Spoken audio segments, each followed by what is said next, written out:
আজকে আমার বিয়ে ভাবতেই যেন গায়ে কাঁটা দিয়ে উঠছে। কখনো ভাবতেও পারিনি যাকে ভালোবাসবো তাকে পাবো। হুম, আজ আমার ভালোবাসার মানুষের সাথে বিয়ে হচ্ছে। আমার চেয়ে খুশি এখন আর কেউ নাই। একটা অজানা ছেলের হাতে তার মেয়েকে তুলে দিচ্ছেন, যেখানে আমার পরিচয় কেউ জানে না। শুধু আমার ভালোবাসার জন্য আজ আমি আমার ভালোবাসার মানুষটাকে পাইতেছি। চলুন আমার পরিচয়টা দেই। আমি রাকিব। ছোট্ট থেকে অনাথ আশ্রমে বড় হয়েছি। আমি জানি না কে আমার জন্মদাতা মা বাবা। বাকিটা পরে বলবো, গল্পের সাথে থাকেন। যাও বাবা, রেডি হয়ে নাও। আঙ্কেল বললাম, যার মেয়ের সাথে আজ আমার বিয়ে। ও, আপনাদেরকে তো আঙ্কেলের পরিচয়টাই দেওয়া হয়নি। তিনি বাংলাদেশের নামকরা বিজনেসম্যান, সেরা 10 জনের একজন। বর্তমান তিনি 1 নম্বরে আছেন। আর হ্যাঁ, তার আরেকটা মেয়েও আছে শুনছি। সে নাকি বিদেশে আছে তার ফুপির সাথে। কি এত বলো, কিছুই তো বুঝি না। তেমন কিছু না, পাঠকদের আপনার পরিচয় দিলাম আর কি। কি যে বলো তুমি, পাঠক আবার কই থেকে আসবে? কিছু না, চলুন আমি রেডি। দেখছেন, আপনাদের সাথে কথা বলতে এদিকে ঝাড়ি খেতে হচ্ছে আমার। আপনারা কেউ ভালো না, খালি চুপচাপ গল্প পড়েন আর চলে যান। লাইক কমেন্ট করলে কি হয়? বিয়ে বাড়িতে অনেক বড় বড় লোকেরা আসছে, বুঝতেই পারছেন, নামি দামি লোক। তারপর সকল নিয়ম মেনে বিয়ে হয়ে গেল। দেখছেন বিয়ে করছি, অথচ মেয়ের নামটাই বলতে ভুলে গেছে। আপনারা একটু বলে দিলেই তো পারতেন, যাকে বিয়ে করছি, আই মিন আমার বউ, তার নাম হচ্ছে আয়েশা। বাসর ঘরের সামনে দাঁড়িয়ে আছি আমি। কেউ একটু সাহস দেয় না ভাই। এক বুক সাহস লইয়া বাসর ঘরে ঢুকলাম। আমার ঢোকার আওয়াজ পেয়ে তখন, ওই তোর আসতে এতক্ষণ লাগে কেন? এই তো আইসি বউ, তুমি রাগ করো কেন? আইসে। এখন বইয়ের কথা মনে পড়ছে। কয়টা বাজে দেখছো? কই, কয়টা মাত্র? 11টা বাজতেছে। আমি কতক্ষণ ধরে বসে থাকবো? ও বউ, রাগ করে না গো। ছাড় বলছি, ছাড়। না, ছাড়বো না। বউটা আমার রাগ করে আছে যে, তুমি রাগ না কমালে ছাড়বো না। কমাতে পারি, তবে একটা শর্ত আছে। ওকে রাজি, বলো কি শর্ত? আমাকে কোলে করে ছাদে নিয়ে যেতে হবে, দুজনে বসে চাঁদ দেখবো। এত মানুষের ভিতরে কেমন করে নিয়ে যাব? কে কি ভাববে বুঝতে পারছো? আমি কিছু বুঝি না, তুমি নিয়ে যাবে, না হলে তোমার সাথে আমার কথা নাই, এই বলে দিলাম। ও বউ, রাগ করে না। আমি কি বলছি নিয়ে যাব না? কি আর করার, তাকে কোলে তুলে নিলাম। সে লজ্জায় লাল হয়ে আমার বুকে মুখ লুকালো। তুমি এত মোটু কেন গো? একটা ময়দার বস্তা। কি বললে? আমি মোটু? ময়দার বস্তা? নামা আমাকে কোল থেকে, নামাতে বলছি। আমার বউকে আমি কি বলি তোমার কি? আইসে আমার বউওয়ালা, তুমি আমাকে আটার বস্তা বলছো। আমি মোটু, তোমার সাথে কথা নাই। কোল থেকে নেমে দোলনায় গিয়ে বসলো। তোমায় রাগলে কিউট লাগে গো বউ, তুমি বুঝো না? আমাকে রাগিয়ে কি পাও তুমি? তুমি রাগলে তোমার গাল দুটো না লাল টমেটোর মতো লাগে, মনে চাই কাঁচা খেয়ে ফেলি। ও তাই বুঝি, তলে তলে এত কিছু। শয়তানি বুদ্ধি তোমার। কই, কি বুদ্ধি? তুমি আর রাগ করে থেকো না গো বউ। একটা যদি গান শোনো তবে রাগ ভাঙবে, না হলে নাই। আমি তো গান বলতে পারি না, তুমি জানো না? আমি কিছু শুনতে চাই না, গান বলবে এখন তুমি।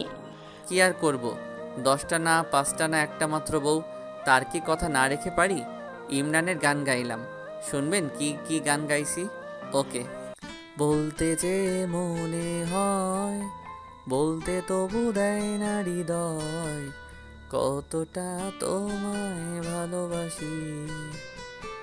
চলতে গিয়ে মনে হয় দূরত্ব কিছু নয়, তোমারই কাছে ফিরে আসি। তুমি আমায় এত ভালোবাসো, বাবুটা ভালো গান করতে পারে। জড়িয়ে ধরে একটা ইয়ে দিয়ে দিলাম। আমার লজ্জা করে তাই বলবো না। তুমি খুশি হয়েছো এতেই অনেক খুশি। তুমি খুশি হয়েছো এতেই অনেক গো। আমি খুশি। তারপর আমার কোলে মাথা রেখে শুয়ে চাঁদ দেখতে লাগলো, আর আমি তাকে দেখতে লাগলাম। কি মায়া ভরা একটা মুখ, সবসময় যেন একটা হাসি লেগে থাকে, শুধু দেখতেই মন চায়।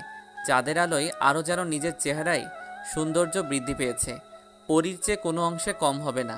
এই যে মিস্টার, কি দেখো, চাঁদ আজ কত সুন্দর। এই শুনতেছো কি বলছি? হুম। তুমি এভাবে কি দেখো? চাঁদ দেখি। কি বলো এসব? আমি চাঁদ কেমন করে হব? কে বলেছে তুমি চাঁদ? তুমি তো চাঁদের চেয়েও অনেক সুন্দর। চাঁদ মামাও তোমার সৌন্দর্যের কাছে হার মানবে। যা ভাষায় প্রকাশ করতে পারবো না। সত্যি? আমি কি মিথ্যা বলি নাকি? ওকে আমার সোনা বাবুটা। এই চলো, অনেক রাত হয়েছে, ঘুমাতে হবে তো। আর একটু থাকি না প্লিজ। না, তা হবে না, বেশি রাত জাগলে শরীর খারাপ করবে তোমার। আচ্ছা যাবো, তবে কোলে করে নিয়ে যেতে হবে। তুমি বলছো আর আমি না নিয়ে যেতে পারি? তারপর কোলে নিয়ে নিচে চলে আসলাম। তোমার কষ্ট হলে নামিয়ে দাও। কই কষ্ট হয়, তোমাকে এভাবে সারা জীবন রাখতে পারবো?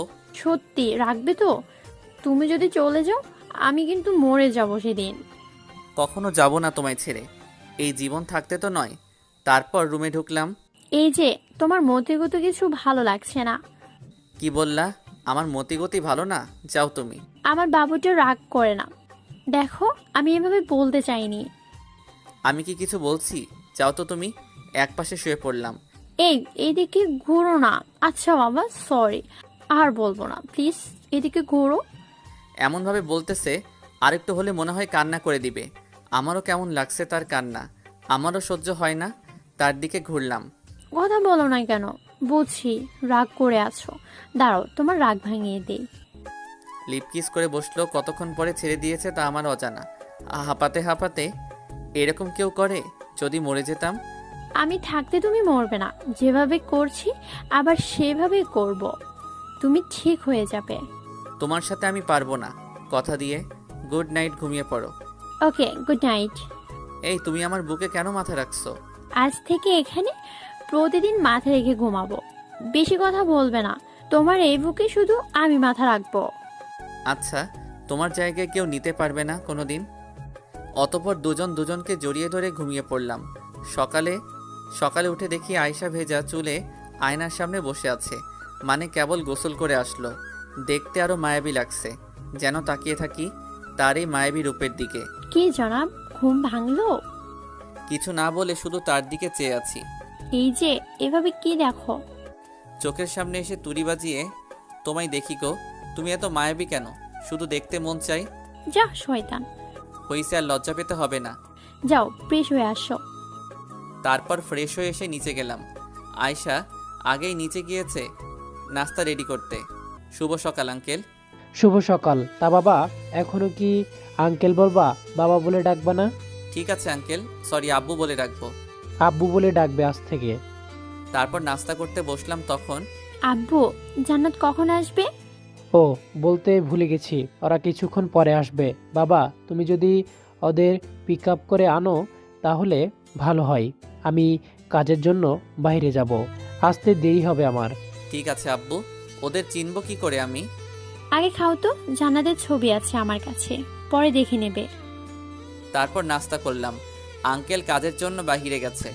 আমিও গাড়ি নিয়ে এয়ারপোর্টের দিকে যেতে লাগলাম। আর পৌঁছে গেলাম সেখানে। এখানকার ম্যানেজারের সাথে কথা বলে জানতে পারি আর 10 মিনিট পর ল্যান্ড করবে প্লেন। অপেক্ষার প্রহর শেষ হলো। অবশেষে ওনারা আসতেছে, মানে জান্নাত আর খালা খালুরা আসতেছে। তাদের কাছে গিয়ে বললাম, আসসালামু আলাইকুম। ওয়ালাইকুম আসসালাম। তোমায় তো চিনলাম না। খালু, আমি রাকিব, আয়শার হাজবেন্ড। আপনাদের পিক আপ করতে আসছি। তুই কেন আসছিস? আব্বু কই? আঙ্কেল কাজের জন্য আসতে পারিনি, তাই আমি আসছি। হচ্ছে কি জান্নাত, সম্পর্কে তোমার দুলাভাই হয়, সম্মান দিয়ে কথা বলো। এর মতো ছোট লোকদের আমার চেনা আছে, আল্লাহ জানে আপু এই ছোট লোককে কি দেখে পছন্দ করলো। বাবা, তুমি ওর কথায় কিছু মনে করো না। ও ছোট থেকে জেদি মা মরা মেয়ে, বুঝতেই তো পারছো। না, আমি তেমন কিছু মনে করিনি, ছোট মানুষ তো। এই ছোট লোক, যা গাড়ি নিয়ে আয়, এখানেই দাঁড় করে রাখবে। মোহনা, তুমিও শুরু করছো। তোমায় দেখে তো তোমার বাচ্চারা শিখবে, কিন্তু তুমি এইসব সি। গাড়ি নিয়ে তাদের কাছে গেলাম, তাদের সব কিছু গাড়িতে তুললাম। তারা গাড়িতে বসলো। বাবা, তুমি কিছু মনে করো না, ওরা একটু এইরকমই তো।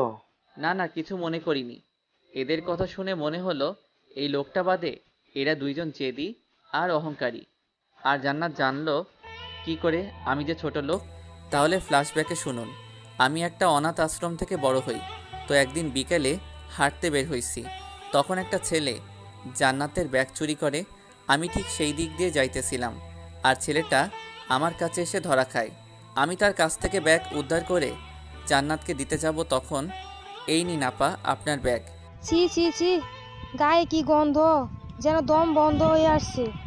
আমি কি বলবো, আজকালকার যুগে পোশাক দেখে মানুষ মানুষকে বিবেচনা করে। আমার গায়ে ছিল ভালো কোনো কাপড়, ঢিলাঢালা প্যান্ট শার্ট। কিছু বের করিসনি তো আবার ব্যাগ থেকে? গরিব হতে পারি তাই বলে চোর নই। এই ছোট লোকের বাচ্চা, আমার এটিএম কার্ড কই? দে, জলদি কার্ড বের কর। আমি তো তার কথা শুনে ইতিমধ্যে অবাক। দেখুন ম্যাডাম, ওখানে কোথাও আছে, আমি আপনার কার্ড নেইনি। ছোট লোকের বাচ্চা, বেশি পেঁচাল পারিস তাই না? আমি মনে হয় কিছু বুঝি না। ইতিমধ্যে অনেক লোক জড়ো হয়ে গেছে। কি হয়েছে আপু, এই ছেলেটা কিছু করছে? আমার ব্যাগ ছিনতাই করে এটিএম কার্ড নিয়েছে, এখন দিচ্ছে না। ওই কুত্তার বাচ্চা, ভালোই ভালোই বের করে দে বলছি। দেখুন আমি কিছু নেইনি। তুই দিবি না তো দাঁড়া। আমাকে আর কিছু বলতে না দিয়ে তারা মারতে শুরু করলো। কি রে, কেমন দিলাম তোকে? আপনি এইরকম কেন করলেন? কি করছি আমি? তুই কিছুই করিসনি, যা করার আমি করছি। আমার কিছু হারায়নি। তুই আমার ব্যাগ এনেছিস কেন? আর দ্বিতীয়, আমার মুখের উপর কথা বলছিস তাই। এই কথা শুনে বুঝতে পারলাম খুব অহংকারী আর গরিবদের একদম সহ্য করতে পারে না। আমি কোনো রকমে উঠে অনাথ আশ্রমে চলে আসলাম আপনাদের সাথে কথা বলতে বলতে। ওরা সবাই চলে গেল আর এও বুঝলাম আয়শার খালু তার খালাকে খুব ভয় পায়।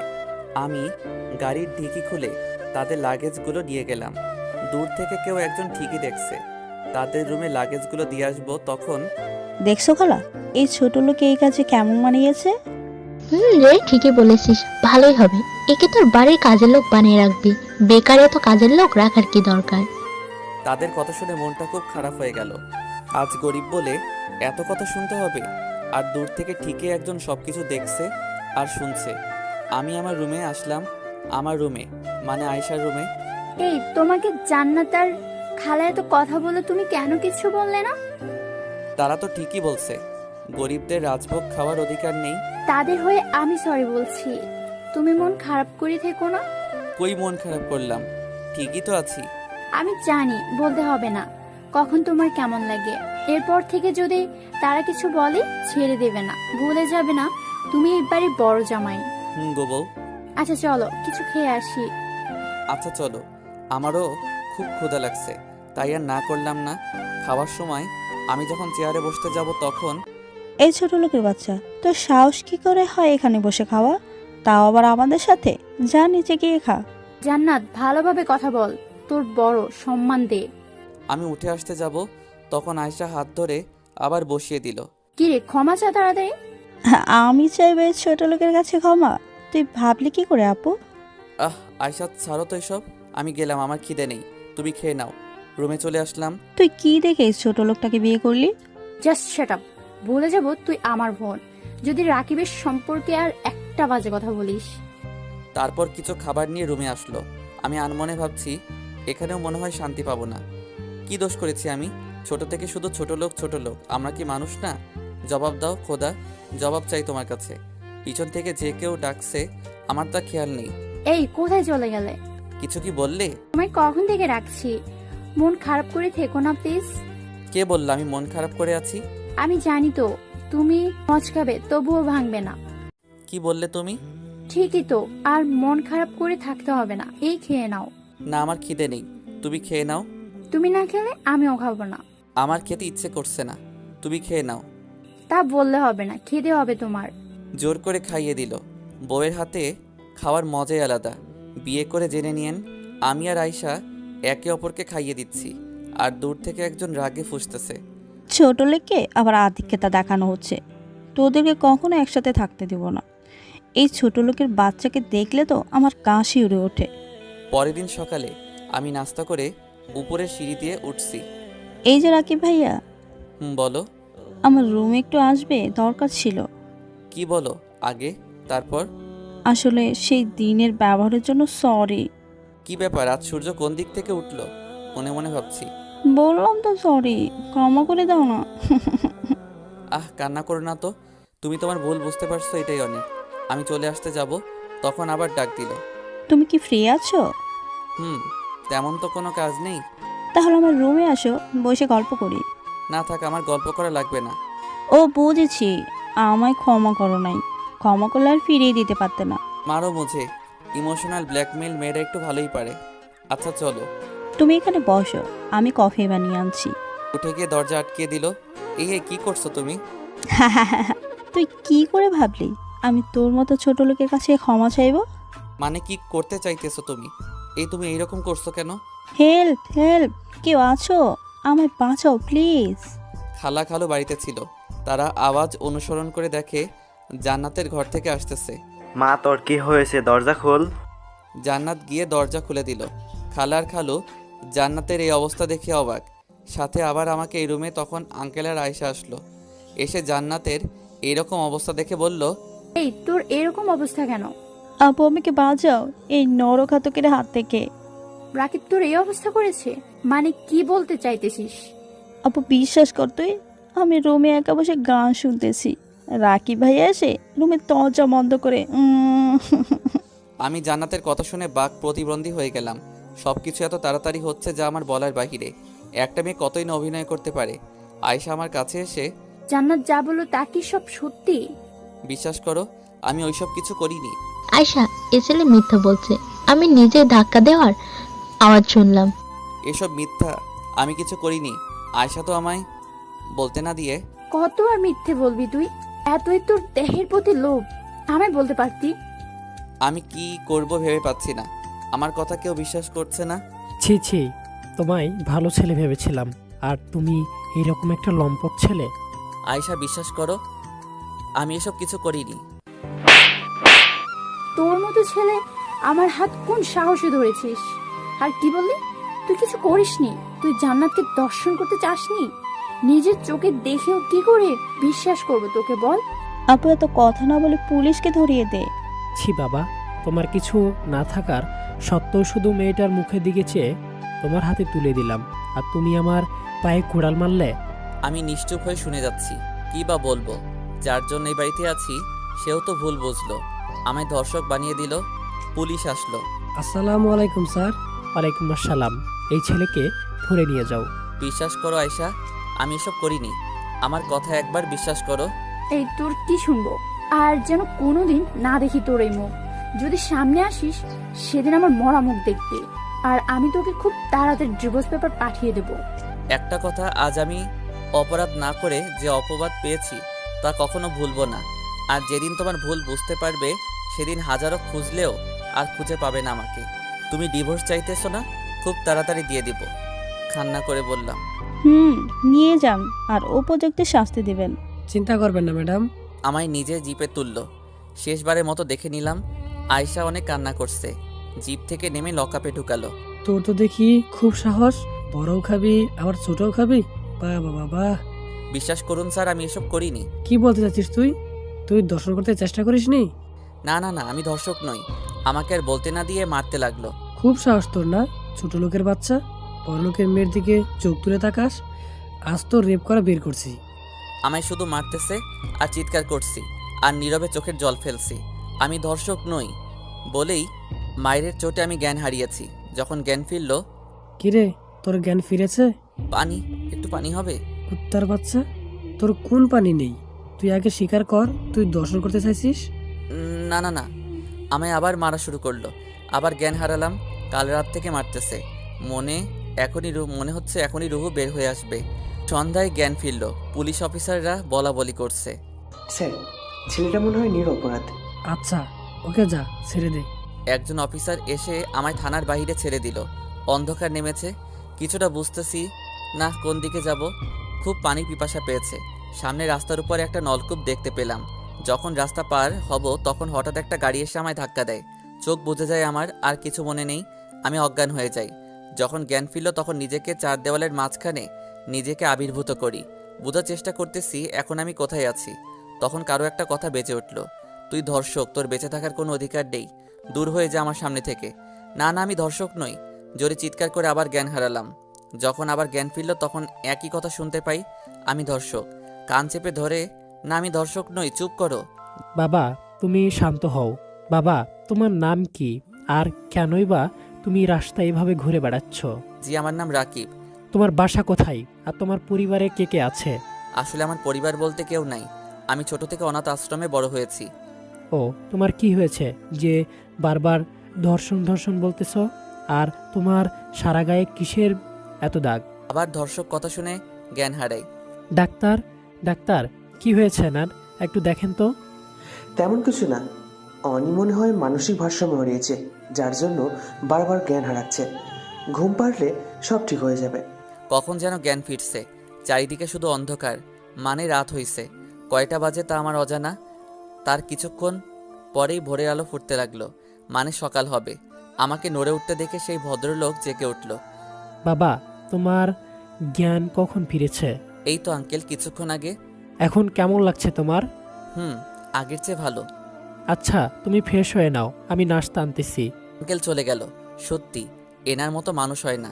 রক্তের কোনো সম্পর্ক নেই, না আমার সম্পর্কে সব কিছু জানে, তবু যেন নিজের সন্তানের মতো করে সব দায়িত্ব পালন করছে। আঙ্কেল, আপনি এত কষ্ট কেন করছেন? তুমি বুঝবে না বাবা।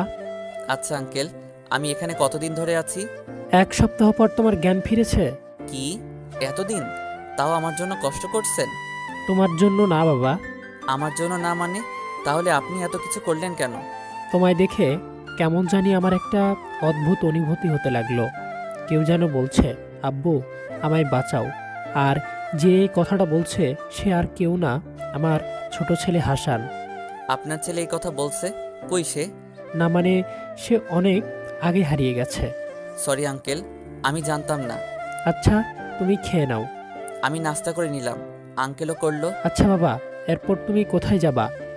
জানি না আঙ্কেল, তবে যেতে হবে কোথাও না কোথাও, জায়গা করে নিব নিজের থাকার। তার মানে এখন তুমি রাস্তায় রাস্তায় ঘুরে বেড়াবে?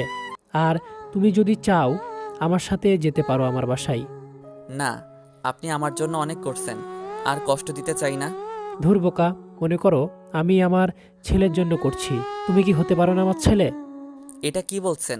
আপনি তো আমার সম্পর্কে কিছু জানেন না। জানতে হবে না, আমি যা বুঝার বুঝেছি। বাবা বলে ডাকতে পারবি না আমায়। আব্বু। বোকা ছেলে, কান্না করে না তো। আমি ডাক্তারের কাছে থেকে আসতেছি, তুমি থাকো। ডাক্তার, দেখেন তো আর কিছু সমস্যা আছে কি না। না চৌধুরী মশাই, সব ঠিক আছে, আপনি চাইলে নিয়ে যেতে পারেন। আর হ্যাঁ, ওনার কিন্তু রেস্টের প্রয়োজন আছে। আঙ্কেল মানে সেই ভদ্রলোক আমার দায়িত্ব নিজেই বহন করলেন। কি করে ওনার কথা ফেলে দেই, তাই ওনার সাথে ওনার বাসায় যাচ্ছি। আচ্ছা আঙ্কেল। আঙ্কেল, কি আব্বু বলে ডাকতে পারিস না? আচ্ছা আব্বু, বলছি যে আমরা কোথায় যাচ্ছি? তোমার বাসা রাজশাহীতে যাচ্ছি। ওই বাড়িতে আর কে কে আছে? তোমার বড় একটা বোন আছে আর ভাই। সেখানে যাই, তারপর বলবো। আচ্ছা, আমার খুব ঘুম পাচ্ছে, তাই গাড়িতে ঘুমিয়ে পড়ছি। আব্বু, আমার জন্য কি আনছো? তোমার জন্য একটা সারপ্রাইজ আছে মামুনি। কারা যেন কথা বলছে, তাদের কথা শুনে আমার ঘুম ভাঙলো। চারদিকটা একবার ভালো করে দেখে নিলাম। বিশাল বড় একটা বাড়ির সামনে গাড়ি দাঁড় করা। বাড়ি যেন নয় একটা রাজপ্রাসাদ। আঙ্কেল আর একটা মেয়ে কথা বলছে। কে এই মেয়ে? বাবা, নামো গাড়ি থেকে। জি আব্বু। আব্বু, কে এই ছেলে? তোমাকে আব্বু বলে ডাকতেছে। ওহো, পরে বলবো। অনেক দূর থেকে আসছি, আগে জিরাতে তো দিবি। আমাকে বাড়ির ভিতর নিয়ে গেল। এটা বাড়ি না, যেন একটা রাজপ্রাসাদ। কি দেখছেন এমন করে? এত বড় বাড়ি কি আপনার? এটা আমাদের বাড়ি। আসুন, আপনার রুম দেখিয়ে দেই। চলুন। আমাকে একটা রুম দেখিয়ে দিয়ে তিনি চলে গেলেন। আমি ফ্রেশ হয়ে নিলাম, তখন আবার খেতে ডাকলো। তারপর খেয়ে আবার রুমে এসে ঘুম দিলাম। এই যে উঠুন, আর কত ঘুমাবেন? আমি ফ্রেশ হয়ে নিচে গেলাম, সেখানে অনেকেই বসে আছে, মানে আড্ডা দিতেছে। আব্বু তোমায় এখানে আব্বু বলে ডাকছে। কে ও? রাকিব, বসো, পরিচয় করিয়ে দিই। এই যে দেখছো, ইনি তোমার মা, এ হচ্ছে মিম, তোমার আপু। ও আচ্ছা, তুমি যে বললে তোমার আরও একটা ছেলে আছে, সে কই? সাকিব, সে তো আমার সাথে থাকে না, সে তোমার নানু বাড়িতে থাকে অনেক বছর ধরে। ও আচ্ছা। এসব বাদ দাও তো, এখন বলো তো তোমার কি হয়েছিল? বিয়ে থেকে শুরু করে বাকি সব কিছু বললাম। আপনারা তো জানেন, তাই আর বললাম। তুমি কি কিছু না করেও অপরাধী? কি করব, মাথার উপর তো আর আমার ছাদ নেই যে সেখানে শান্তিতে থাকবো। ছোট থেকে অনাথ আর ছোট লোক বলে সবাই গালি দেয়। কি দোষ আমার? ছোট থেকে রাস্তায় বড় হলাম, বড় হয়ে যে একটু সুখের দেখা পাবো, তখন আরেক বিপত্তি। আমাদের মতো ছেলেদের কপালে মনে হয় সুখ জিনিসটা লেখা নেই। কে বললো বাবা তুমি গরিব এতিম? আজ থেকে তুমি আমার ছেলে, আমাকে আম্মু বলে ডাকতে পারবি না বল? আম্মু? বোকা, আর কাঁদতে হবে, চল খেয়ে নিবি। খেয়ে নিজের রুমে চলে আসলাম। ভাবতেই গা যেন শিউরে উঠছে। আমি একটা পরিবার পাবো কখনো ভাবিনি। পরের দিন মিম আপু আসলো। কি করে ভাইয়াটা? এই তো আপু বসে আছি। আসো আড্ডা দেই, কিছু ভালো লাগছে না। আমি আর আপু বসে আড্ডা দিতেছি, এমন সময় আপু জিজ্ঞাসা করলো, আচ্ছা ভাইয়া, ভাবির সাথে তোর কেমন করে পরিচয়? একবারও তো বললি না। আচ্ছা তাহলে শোনো। আমি একদিন রাস্তায় হাঁটতেছি, খুব জোর গতিতে একটা গাড়ি আসতেছে, আর আয়শা রাস্তার পাশে দাঁড়িয়েছিল। তা দেখে আমি গিয়ে আয়শাকে সরিয়ে দেই, আর তখন আমি পড়ে যাই, আর আয়শা আমার উপরে। ভাগ্য ভালো কিছু হয়নি। কিছু বোঝার আগে বিরাট একটা শব্দ হয়। হ্যাঁ, গাড়িটা ব্রেক ফেল করেছিল। ঠাস ঠাস থাপ্পড় খাইছি দুইটা।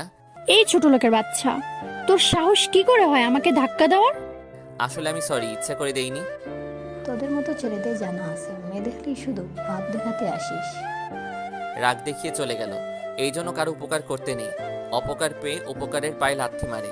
আমি সেখান থেকে চলে আসলাম, কারণ আজকে আমার কলেজের প্রথম দিন। তাই আমি আর কারোর সাথে ঝগড়ায় জড়াতে চাই না। কলেজের গেট দিয়ে ঢুকে সোজা নিচের ক্লাসের লাস্টের একটা বেঞ্চে গিয়ে বসলাম। আমার ভালো পোশাক না থাকায় যা ছিল সেটাই গায়ে দিয়ে কলেজে আসছি। তখন ক্লাসে একজন প্রবেশ করলো। সে আর কেউ না, আয়শা। মানে সেও আমার সাথে পড়ে। আয়শা আমার দিকে কেমন একটা রাগী লোক নিয়ে তাকিয়ে আছে। আমি আর সেদিক না তাকিয়ে ক্লাসে মনোযোগ দিলাম। অনেক কষ্ট এতদূর পর্যন্ত এসেছি, হাল ছেড়ে দিলে চলবে না। স্যার ক্লাস নিয়ে চলে গেল। আমি বকুল গাছের নিচে বসে আছি। এই তুই এখানে কেন? কেন আবার পড়তে আসছি? আমি ওটা বলিনি, তুই আমাদের আড্ডার জায়গায় কেন? অন্য কোথাও গিয়ে বস। এখানে কি আপনার নাম লেখা আছে যে এই জায়গা আপনার? তোকে এত কৈফিয়ত দিব নাকি? হ্যাঁ, এখান থেকে ওঠ। আমি উঠে আসলাম। থাপ্পড় খাবার কোনো ইচ্ছা নেই। বাকি ক্লাস করে বাসায় আসলাম। বাসা বলতে তো নেই, একটা অনাথ আশ্রমে বড় হয়েছি, সেখানে আসলাম। তোমার পড়ালেখা কেমন চলে বাবা? অনাথ আশ্রম যিনি দেখাশোনা করেন, লোকটা আসলেই অনেক ভালো। ওনার কোনো সন্তান না থাকায় আমাকে সন্তানের চোখে সব সময় দেখে। আঙ্কেল, আপনাদের দোয়াই ভালোই চলছে। ভালো করে পড়াশোনা করো, আর কিছু লাগলে আমাকে বলবে। জি আচ্ছা। আপনারা আবার ভাবতে পারেন পড়াশোনা করা আবার চলাচল করা তো অনেক খরচ। আমি 2টা টিউশনি করাই, সেখান থেকে যা হয় তা দিয়ে চলে আমার। পরের দিন কলেজের ক্যাম্পাসে বসে আছি, তখন হাই, আমি রাফি। আর তুমি? হ্যালো, আমি রাকিব। কোন ক্লাসে পড়ো? অনার্স প্রথম ইয়ার। আপনি? আমিও তো বন্ধু হতে পারি? আচ্ছা হতে পারেন, সমস্যা নাই। ওকে, আজ থেকে বন্ধু, কিন্তু তুই করে বলতে হবে। আচ্ছা ঠিক আছে। তোর ফোন নাম্বারটা দে। ভাই আমার ফোন নাই রে। আচ্ছা ঠিক আছে, চল ক্লাস শুরু হবে। 2 বন্ধু লাস্ট বেঞ্চে বসে সব ক্লাস শেষ করলাম। আচ্ছা বন্ধু থাক, আমার বাসায় যেতে হবে। এখনই যাবি? যেতে হবে, বাই। চলে গেল সে। মুই আর থাইকা কি করবো, মুইও যাই। দেখ দোস, খ্যাটটা আস্তে না আস্তে বন্ধ পাতিয়ে ফেলেছে একটা। তাই তো দেখছি। চল আজ একটু মজা লই। চল। কি রে ফকের নে, আসতে না আসতে বন্ধু বানিয়ে নিছিস? মিষ্টি, চিঠিটা দে তো। এই নে। এই খ্যাত শুন। বলেন। এইটা কি ওই মেয়েটাকে দিবি? যা তো। আমি ভয় ভয় নিয়ে নিলাম। যেই রাগী মেয়েরে বাবা, না জানি কি করে। যাকে দেখিয়ে দিল সে আর কেউ না, আয়শা ছিল। এই যে আপু শুনছেন? বল কি বলবি? এই নিন, এটা রাখুন। কি এটা? থাপ্পড় কা, বেয়াদব ছেলে। তুই কোন সাহসে আমাকে লাভ লেটার দিতে আসছিস? এটা আমি লিখি নাই, আপনার বান্ধবীরা দিছে। পিছনে ফিরে দেখি কেউ নাই, বুঝতে বাকি নাই উল্লু বানাইছে। পরে দেখে নিমো। পেছনে তো কেউ নেই, যা সামনে থেকে সর। আয়নে নিজেকে কখনো দেখছিস? নিজেকে দেখিস তারপর আসিস। কিছু বুঝলাম না। থাক, আর বুঝতে হবে না। খাইয়া দাইয়া তো আমার আর কাজ নাই। আবার সেই ফুটপাত দিয়ে হাঁটতেছি, হঠাৎ কি যেন ধাক্কা দিল। আমার আর কিছু মনে নেই। আরে ভাই, আমারে না, সামনে থাকা এক ব্যক্তিকে দিছে। আমি কি যাকে দেখলাম মাথায় আকাশ ভাঙবে মনে করছেন? সেটার কেউ না, সে হলো আয়শা ছিল। প্রচুর ব্লাড বের হচ্ছিল। হাসপাতাল কাছে থাকায় তাকে নিয়ে খুব তাড়াতাড়ি হাসপাতালে যাই। ডাক্তার তাকে নিয়ে জরুরি বিভাগে গেলেন। ডাক্তার, ওনার কেমন অবস্থা? আপাতত 1-2 ব্যাগ রক্ত লাগবে। রক্তের গ্রুপ কি? ও পজিটিভ রক্ত লাগবে। আমাদের এখানে এই গ্রুপের রক্ত এই মুহূর্তে নেই। যা করার তা তাড়াতাড়ি করে, না হলে রোগীকে বাঁচানো যাবে না। এখন কি আয়শার পরিবার আসার অপেক্ষায় থাকবো, নাকি আমি রক্ত দিব? আপনি আমার রক্ত দিন। আমার রক্ত ও পজিটিভ। ওকে, তাড়াতাড়ি চলুন। তারপর 2 ব্যাগ রক্ত দেওয়ার ফলে আমি খুব ক্লান্ত অনুভব করি। কিছুক্ষণ পর, কে তুমি বাবা? এভাবে আমার মেয়ের জীবন বাঁচালে? এটা মনে হয় আয়শার বাবা হবে। কে আপনি আঙ্কেল? আপনাকে তো আমি ঠিক চিনলাম না। তুমি যাকে একটু আগে রক্ত দিলে আমিই তার আব্বু। এখন কেমন আছে আয়শা? এখন ভালো আছে, আর তোমার সাথে দেখা করতে চাই, যদি একটু কষ্ট করে দেখা করতে। হুম, ঠিক আছে চলুন। আমি আয়শার কেবিনে গেলাম। আঙ্কেল আসেনি, আমি একাই গেলাম। এখন কেমন লাগছে আপনার? ভালো, কিন্তু তুই এখানে কি? যা ভাগ এখান থেকে। আয়শা, আমার কথাটা তো শুনবেন। তোর মুখ আমার দেখতে ইচ্ছে করছে না। আমি নীরবে দাঁড়িয়ে আছি। কি হলো, তোর কথা কানে যায় না কুত্তা? আমি চলে আসলাম। সত্যি বলতে অনেক খারাপ লাগলো। আরও অনেক কথা শোনালো, সেগুলো আপনাদের শুনতে হবে না। অপরদিকে কি হলো আব্বু? কে আমার জীবন বাঁচালো? ডাকো তাকে। কি বলিস? একটু আগে যেই ছেলেটা তোর কাছে আসলো সেই তো তোকে রক্ত দিয়েছে আর এখানে আনছে। কি বলো তুমি? কেন, কিছু হয়েছে নাকি? না, তেমন কিছু না। তুমি এখন যাও তো। এটা কি করলাম আমি? রাকিবই কি আমাকে বাঁচালো, আর তাকে অনেক কথা শোনালাম। না, আর ভাবতে পারছি না। 2 দিন পর আয়শাকে তার বাড়িতে আনা হলো। এখন সে আগের থেকেও অনেক সুস্থ। আজ আমি 1 মাস পর কলেজে যাচ্ছি। গেট দিয়ে যখন প্রবেশ করব তখন কেউ কলার ধরে টান দিল। সামনে তাকিয়ে দেখি আয়শা রাগী মুডে তাকিয়ে আছে। কিছু বুঝতে পারলাম না। তার আগে থাপ্পড় পড়লো। কি হলো, মারছেন কেন? আগে বল, এতদিন কোথায় ছিলে? আমি কোথায় থাকি না থাকি সেটা জেনে আপনার কি কাজ? অনেক কিছু, বল কোথায় ছিলে? রাস্তায় ছিলাম। কোনো ভনিতা না করে বলে দিলাম। কি, তুই রাস্তায় ছিলে মানে? তোর বাড়ি ঘর নেই? না, এই দুনিয়ায় আমার কেউ নেই, আমি একা। কে বললো কেউ নাই? আমি তো আছি। আপনি আছেন মানে কি বলতে চাচ্ছেন? দেখ, এত ঘুরিয়ে পেয়েছি আমি বলতে পারি না, তাই সোজাসুজি বলছি, আমি তোকে ভালোবাসি। কি বলছেন এসব? আমি আপনাকে ভালোবাসি না। তোকে বাসতে হবে, না হলে জোর করে আদায় করে নেব। সে দেখা যাবে। আমি আপনাকে ভালোবাসতে পারবো না। চলে আসলাম সেখান থেকে। এই মেয়ে নিশ্চয়ই ভীমরতি ধরেছে। ক্লাসে আয়শা বারবার আমার দিকে দেখছে। কেমন একটা বিরক্তি বোধ করতেছি। বারবার চোখ মারতেছে। কলেজ ছুটির সময় আপনার সমস্যা কি? হ্যাঁ, এভাবে বারবার কেন দেখেন? কই কিছু না তো, শুধু তোমায় ফটানো ট্রাই করছি। কিছু বললাম না। এই মেয়েকে মনে হয় পাবনায় ভর্তি করাতে হবে। যেই মেয়ে কিছুদিন আগে গরিব ছোট লোক বলে অপমান করত, সে আজ আমাকে প্রপোজ করতেছে। পরের দিন। এই যে শোনো। বলেন, কি বলবেন? দেখুন, যা বলার তাড়াতাড়ি বলুন, না হলে আমি গেলাম। এত তাড়া কিসের তোর?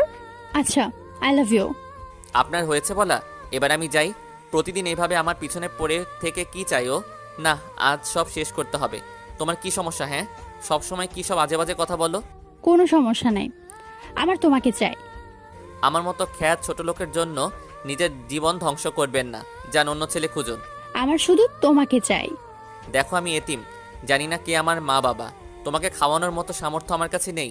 লাগবে না তোমার কিছু। আমার বাবার কি কম আছে নাকি? তা দিয়ে বসে বসে খেলো, আমার কিচ্ছু কমবে না। আচ্ছা, মানলাম। তুমি যদি রাস্তায় পথচারী গরিব শিশুদের সাথে বসে খেতে পারো, তাদের আচার রপ্ত করতে পারো, তারপর ভেবে দেখব। কিছুক্ষণ ভাবলো, তারপর কোথায় যেন চলে গেল। যাক বাবা, আপদ দূর হয়েছে। ক্লাস শেষ করে ফুটপাত দিয়ে হেঁটে যাচ্ছি।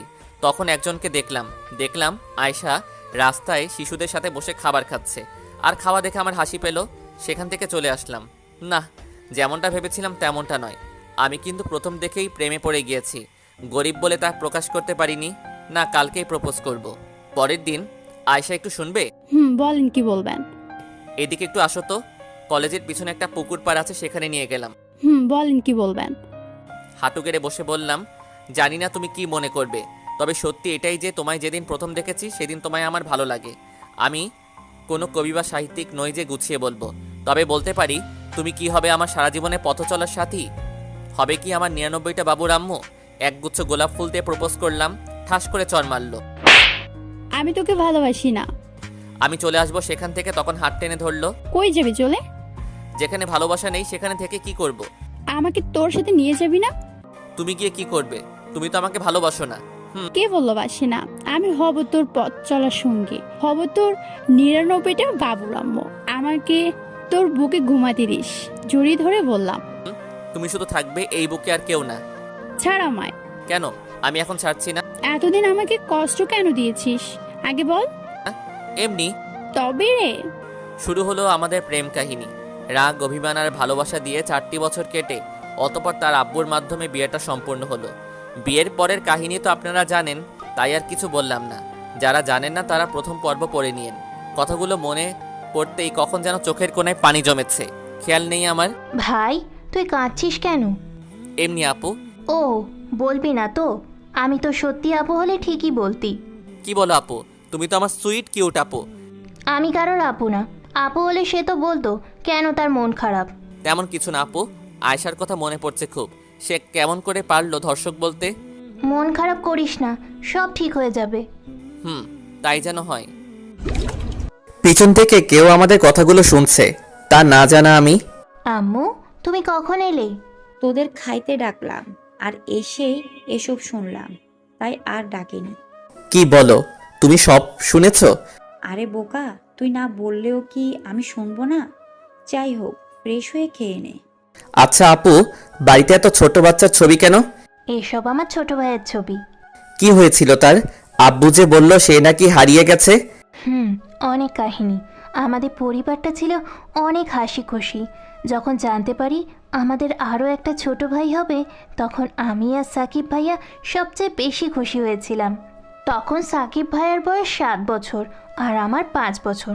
দেখতে দেখতে সেই দিনটা চলে আসলো, মানে হাসান জন্মগ্রহণ করলো। হাসানের বয়স তখন 1 বছর হবে।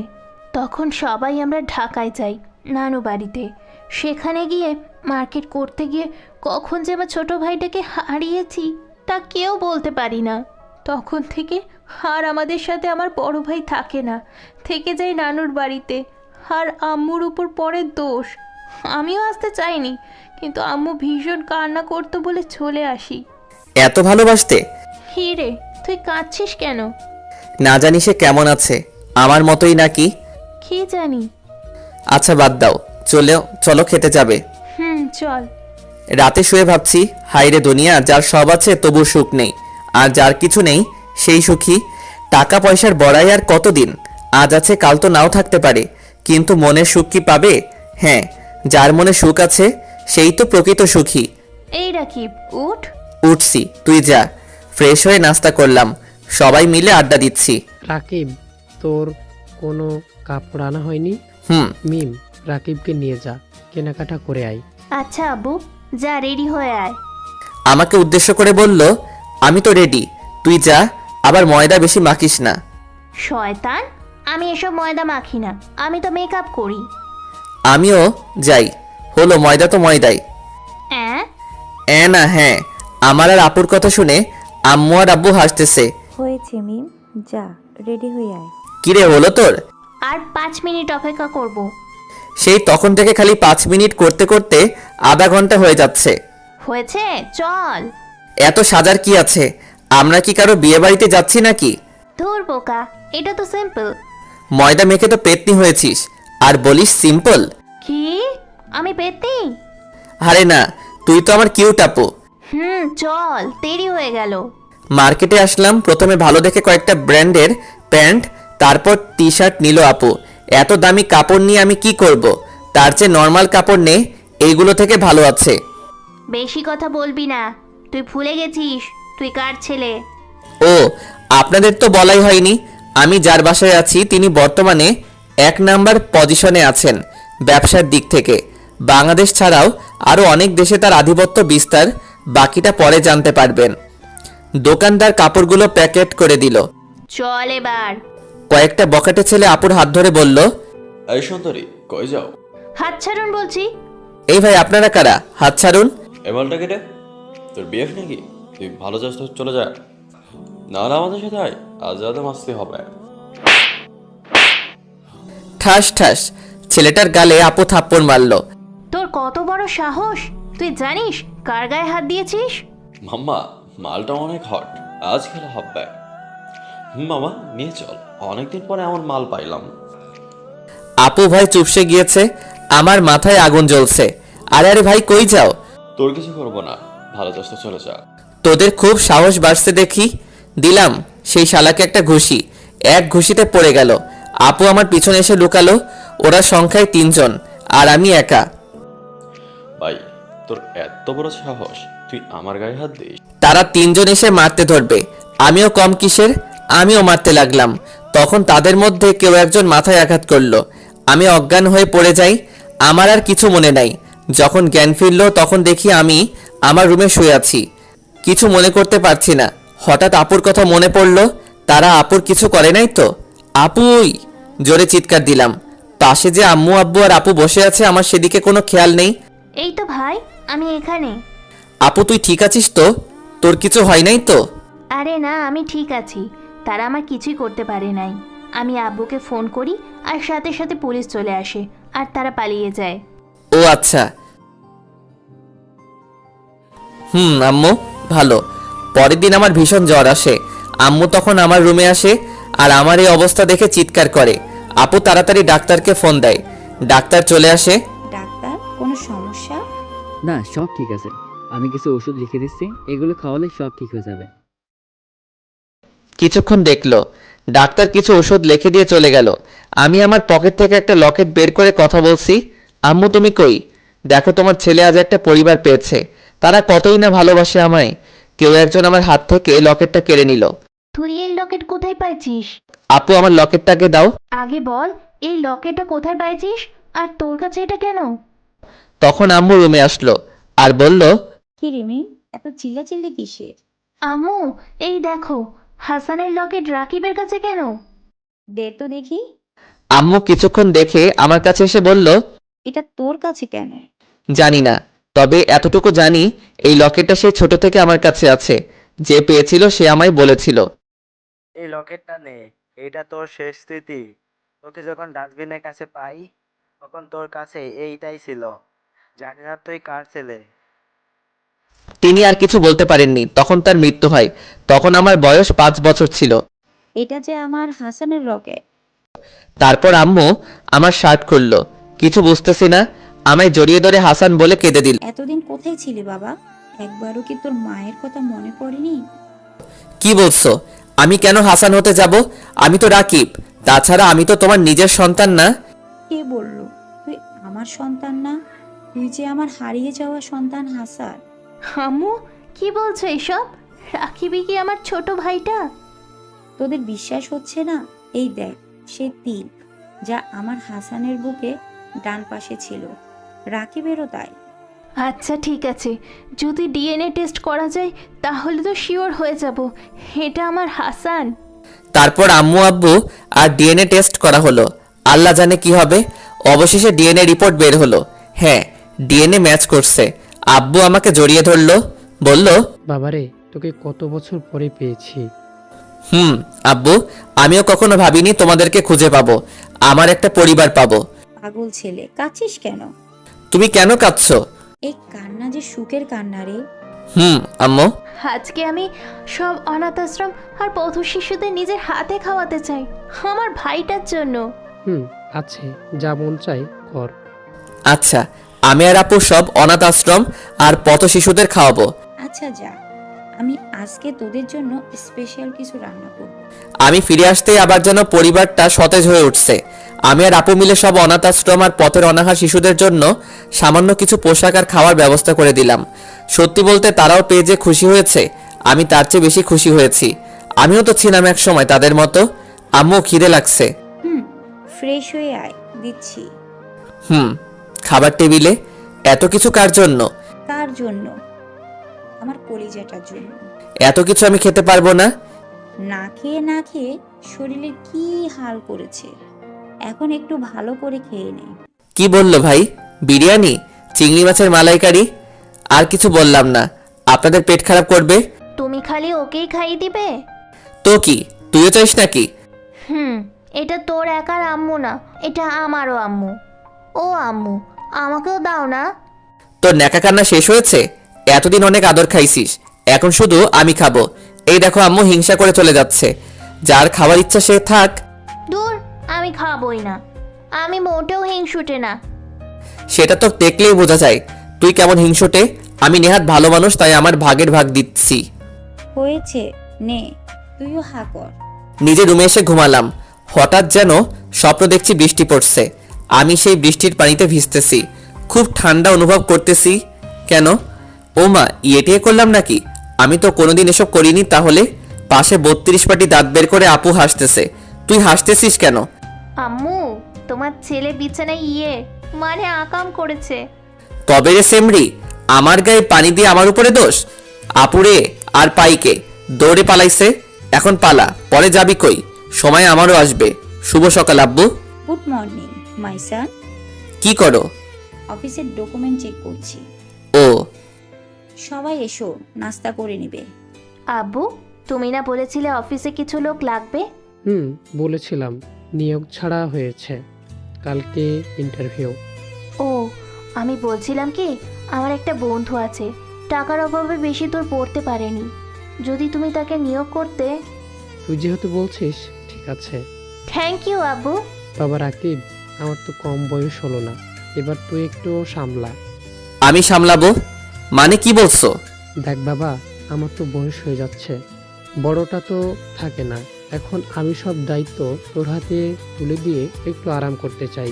আম্মু দেখো আব্বু কি বলে, আমি এখন তো শুধু ঘুরে বেড়াতে চাই। ঠিকই তো বলেছে রাকিব, তো এখন ঘুরে বেড়াবে নাকি তোমার মতো শুধু দৌড়ে বেড়াবে? আমি বুড়ো বয়সে অফিস সামলাবো?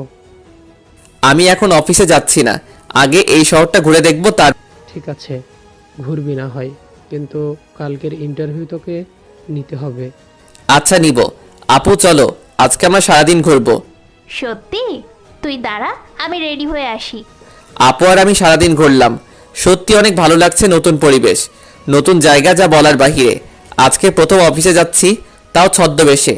10 তলা একটা বিল্ডিং এর সামনে দাঁড়িয়ে আছি। হ্যাঁ, এটা আমাদের অফিস। আরো অনেক এইরকম অফিস আছে, কিন্তু এটা মূল অফিস, চৌধুরী ইনস্টিটিউট। সবাই ওয়েটিং রুমে বসে আছে, আর 5 মিনিট পর তাদের ইন্টারভিউ শুরু হবে। এত বড় অফিসে কি আমাদের চাকরি হবে ভাই? একজন আরেকজনকে জিজ্ঞেস করছে। কি করে বলবো? এর আগে অনেক দিয়েছি, কিন্তু কি করে বলবো, এর আগে অনেক জায়গায় দিয়েছি, কিন্তু মামার অভাবে হয়নি। ঠিক বলছেন ভাই, সব জায়গায় শুধু মামা মামা ছাড়া কোনো চাকরি কোথাও পাওয়া যায় না। যার মামা আছে তার চাকরি হচ্ছে। আমি শুনেছি চৌধুরী সাহেব নাকি অনেক ভালো লোক, তিনি এসব এলাও করেন না। যেই ছেলেটার কথা আপু বলেছিল, সব আল্লাহর ইচ্ছা, চাকরি হলে হবে, না হলে আমাদের না খেয়ে মরতে হবে। অবশেষে ম্যানেজার এসে বলল, আমাদের নাকি ইন্টারভিউ নেওয়া হয়েছে। কখন নিল আর কেই বা নিল জানি না, তবে আপনাদের এই অফিসে সিও নিয়েছে, আর অনেকে বাতিল হয়েছে, আর অনেকে সিলেক্ট হয়েছে। যাদের নাম ঘোষণা করা হলো তারা খুশি হলো, আর যারা পায়নি তারা মুখ কালো করে চলে গেল। তারা পাবেই বা কী করে, আগেই মামা দিয়ে রাখছে, আর খারাপ চিন্তা করছে তাদের নিয়ে তো লাভ নেই, বরঞ্চ ক্ষতি হবে। অফিসের সব কাজ শেষ করে বাসায় আসলাম। আম্মু তুমি কাঁদছো কেন? আমাকে হয়তো দেখেনি, তাই তাড়াতাড়ি করে চোখের পানি মুছে নিল। কই কাচ্ছি, এই দেখ আমি তো হাসছি। আমি জানি তুমি কাঁদছো, বলো না আম্মু কি হয়েছে তোমার? আরে কিছু না, তুই যা ফ্রেশ হয়ে আস। কথা এড়িয়ে গেল, নিশ্চয়ই কিছু হয়েছে, এর সমাধান বের করতে হবে। রাতে কি রে, কি করিস? গেম খেলি। ও, কি গেম? আচ্ছা আপু, আম্মুর কিছু হয়েছে কি? কই না তো। তাহলে যে দুপুরে দেখলাম কাঁদতেছে? ও, আম্মু তো প্রতিদিনই কাঁদে। প্রতিদিন মানে কি হয়েছে? বড় ভাইয়ার জন্য কাঁদে রে। আম্মু অনেকবার গিয়েছিল ভাইয়াকে ফিরিয়ে আনতে, কিন্তু আসেনি। ও আচ্ছা। Good night. Good night. সকালে নাস্তা করার সময় আমি বললাম, আব্বু তুমি না বলেছিলে অফিসে জয়েন করতে হবে? বলেছি, কিন্তু তুই হঠাৎ আজ এই কথা বলছিস কেন? বলছি কি, আমাদের ঢাকায় যে অফিসটা আছে, আমি ওই অফিসটা সামলাতে চাই। ও আচ্ছা, এই কথা। আমি তো ভাবছি তোকে পাঠাবো, ওইখানের একটা ডিল আছে 15 কোটি টাকার। তাহলে কবে যাবি? আজকেই যাব ভাবছি। কি আজকে যাবি মানে? তোর কোথাও যেতে হবে না। ওহ আম্মু, আমাকে তো যেতেই হবে, অনেক হিসাব আছে। আমিও যাব তোর সাথে। তুই যাবি কেন? ও মা, ওই শহরে আমার ভাইয়ের জান পাখিটা আছে, আমি তাকে দেখবো না? চুপ কর বোন। তাহলে তুই যাবি? আম্মু আর না করো না। আচ্ছা, তবে সাবধানে যাবি। আমি আর আপু রেডি হয়ে নিচে এসে মা বাবার কাছ থেকে দোয়া নিয়ে বাহিরে বের হয়ে অবাক। কারণটা হচ্ছে, আমাদের যাওয়ার জন্য নতুন মডেলের একটা কার, যার মূল্য কয়েক কোটি টাকা। কেমন দিলাম মাইশান? ভালো, কিন্তু এত গাড়ি থাকতে আবার এত দামি গাড়ি কেনার কি দরকার ছিল? তুমি তো আগে রাকিব নও, তুমি এখন হাসান চৌধুরী, চৌধুরী গ্রুপের মালিক। তোমার কি পুরনো গাড়ি মানায়? ও, বিদায় নিয়ে আমি আর আপু যাচ্ছি সেই শহরে। আমি ড্রাইভ করছি, আর আপু বসে গান শুনছে। অনেকক্ষণ জার্নি করার পর অবশেষে ঢাকা এসে পৌঁছালাম। পুরানো স্মৃতিগুলো নাড়া দিয়ে উঠল। আমরা নানুর বাসায় না গিয়ে আমাদের ঢাকার একটা বাসা আছে সেটাতে উঠলাম। কি রে, নানু বাড়িতে না গিয়ে এখানে কেন উঠলি? আরে ওখানে উঠলে ভাইয়াকে শাস্তি কি করে দিব? অনেক কাঁদিয়েছে আম্মুকে, তাকে তো একটু শাস্তি পেতেই হবে। তুই যা মনে করিস কর, আমি কিন্তু ভাবিকে দেখব, আর তোর ওই অহংকারী শালিকাকেও দেখব, যে আমার ভাইয়ের নামে এত বড় অপবাদ দিচ্ছে। আমি তাকে ছাড়বো না। আচ্ছা যাই হোক, এখন ফ্রেশ হয়ে নে, খাবার অর্ডার দিচ্ছি। সকালে আমি আর আপু হাঁটতে বের হয়েছি। কি রে, তুই এত নর্মাল পোশাক পরছিস কেন? এমনি রে, তাছাড়া এখানকার অনেকেই আমাকে চিনে, তারা যেন কিছু বুঝতে না পারে। এই চল, অনেক দূর তো চলে আসছি, এখন বাসায় যাই। চল। সত্যি রে, সকালে শহরে হাঁটার মজাই আলাদা। আমি ভীষণ খুশি। কেন, তুই এর আগে কখনো সকালে হেঁটে বেড়াসনি? কবে যে হাঁটছি আমার মনেই নেই। বাদ দে এসব কথা, এখন থেকে প্রতিদিনই হাঁটতে আসবো। আচ্ছা চল এবার। আমি আর আপু পাশাপাশি হাঁটতেছি, হঠাৎ কেউ যেন আমাকে ল্যাং মেরে ফেলে দিল। আমি উঠে দেখি জান্নাত আর তার বান্ধবীরা দাঁড়িয়ে হাসতেছে। বুঝতে দেরি নেই কে এই কাজটা করলো। কিরে, কোথায় হারামি? এই কে আপনি, আর কত বড় সাহস ছোট লোক বলে? থামিয়ে দিলাম আপুকে, না হলে সব বলে দিত। এইটাকে দেখতে তো বড়ল ঘরের মেয়ে মনে হচ্ছে। এবার কোন ঘরের মেয়েকে পটিয়েছিস? এই আপনার সাহস কি, কিসব আবল তাবল বলছেন? থামবি তুই? আপনার সমস্যা কি? নিজের বাপের টাকা পয়সা আছে বলে কি আপনি মানুষ আর আমরা মানুষ না? এই দেখ জান্নাত, ছোট লোকের মুখে বলি ফুটেছে। ঠিক বলছিস রে। এর কিছু একটা কর, তোর মুখের ওপর কথা বলে কোন সাহসে? আপনাদের সমস্যা কি? এখান থেকে ভাগেন। তোর খুব বাজ বাজছে তাই না? জান্নাত আব্বুকে মারতে যাবে তার আগে ঠাস ঠাস করে বিরাট শব্দ হলো। কে কাকে মারলো বুঝতেছি না। বড় লোকের দুলালি হয়েছিস বলে মনে করিস গরিবরা মানুষ না? যখন যা খুশি তাই করবি, মুখ বুজে সহ্য করতে হবে, তাই না? জান্নাত মারার আগে আপু জান্নাতের গালে চর বসিয়ে দিয়েছে। জান্নাতের মুখ দেখে আমার হাসি পাচ্ছে। তারা না গিয়ে একটু হেসে নেই। জান্নাতের সাদা ধপধপে গালটা লাল রক্তবর্ণ হয়েছে। তোর এত বড় সাহস, আমার গায়ে হাত দিস? তোদের দুইটাকে দেখে নিব। রাগ দেখিয়ে চলে গেল। যা যা, আমার একটা ছবি নিয়ে যা, ভালো করে দেখিস। ভালো কাজ করছিস, আরো 2টা দিলে তো পারতি। চুপ কর ভিতু, তুই একটা পুরুষ হয়ে এইভাবে ভয় পাইস কেন? আমি ভয় পাই না, মেয়েদের সম্মানের জন্য গায়ে হাত তুলি না। ভালো, প্রতিটা মা বোনদের সম্মান দিবি। এখন তো চল। চল, মুডটাই নষ্ট করে দিল এই বেয়াদব মেয়েটা। নাস্তা করে টিভি দেখছি, বাংলাদেশ আর ইন্ডিয়ার খেলা। বাংলাদেশ কি না খেলাটাই খেলতেছে ভাই। এইগুলো কি দেখিস? কেন, ক্রিকেট খেলা দেখতেছি। দেখ বাংলাদেশ কি খেলাটাই না খেলছে। রিমোট দে, আমি কার্টুন দেখবো। না এখন হবে না, আগে খেলা শেষ হবে তারপর। তুই দিবি কিনা বল। না দিব না। তখন আমার ফোনে কল আসে, আব্বু লেখাটা বাসলো। হ্যালো আব্বু, কেমন আছো? আলহামদুলিল্লাহ ভালো, তুই? জি আব্বু, আমিও ভালো আছি। আচ্ছা শোন, কালকে বড় একটা মিটিং আছে বুঝলি।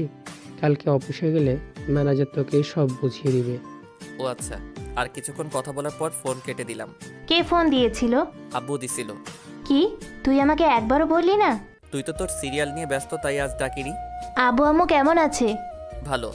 আজকে 12টায় মিটিং আছে, তাই রেডি হয়ে নিলাম। এটা আমার জীবনের প্রথম মিটিং।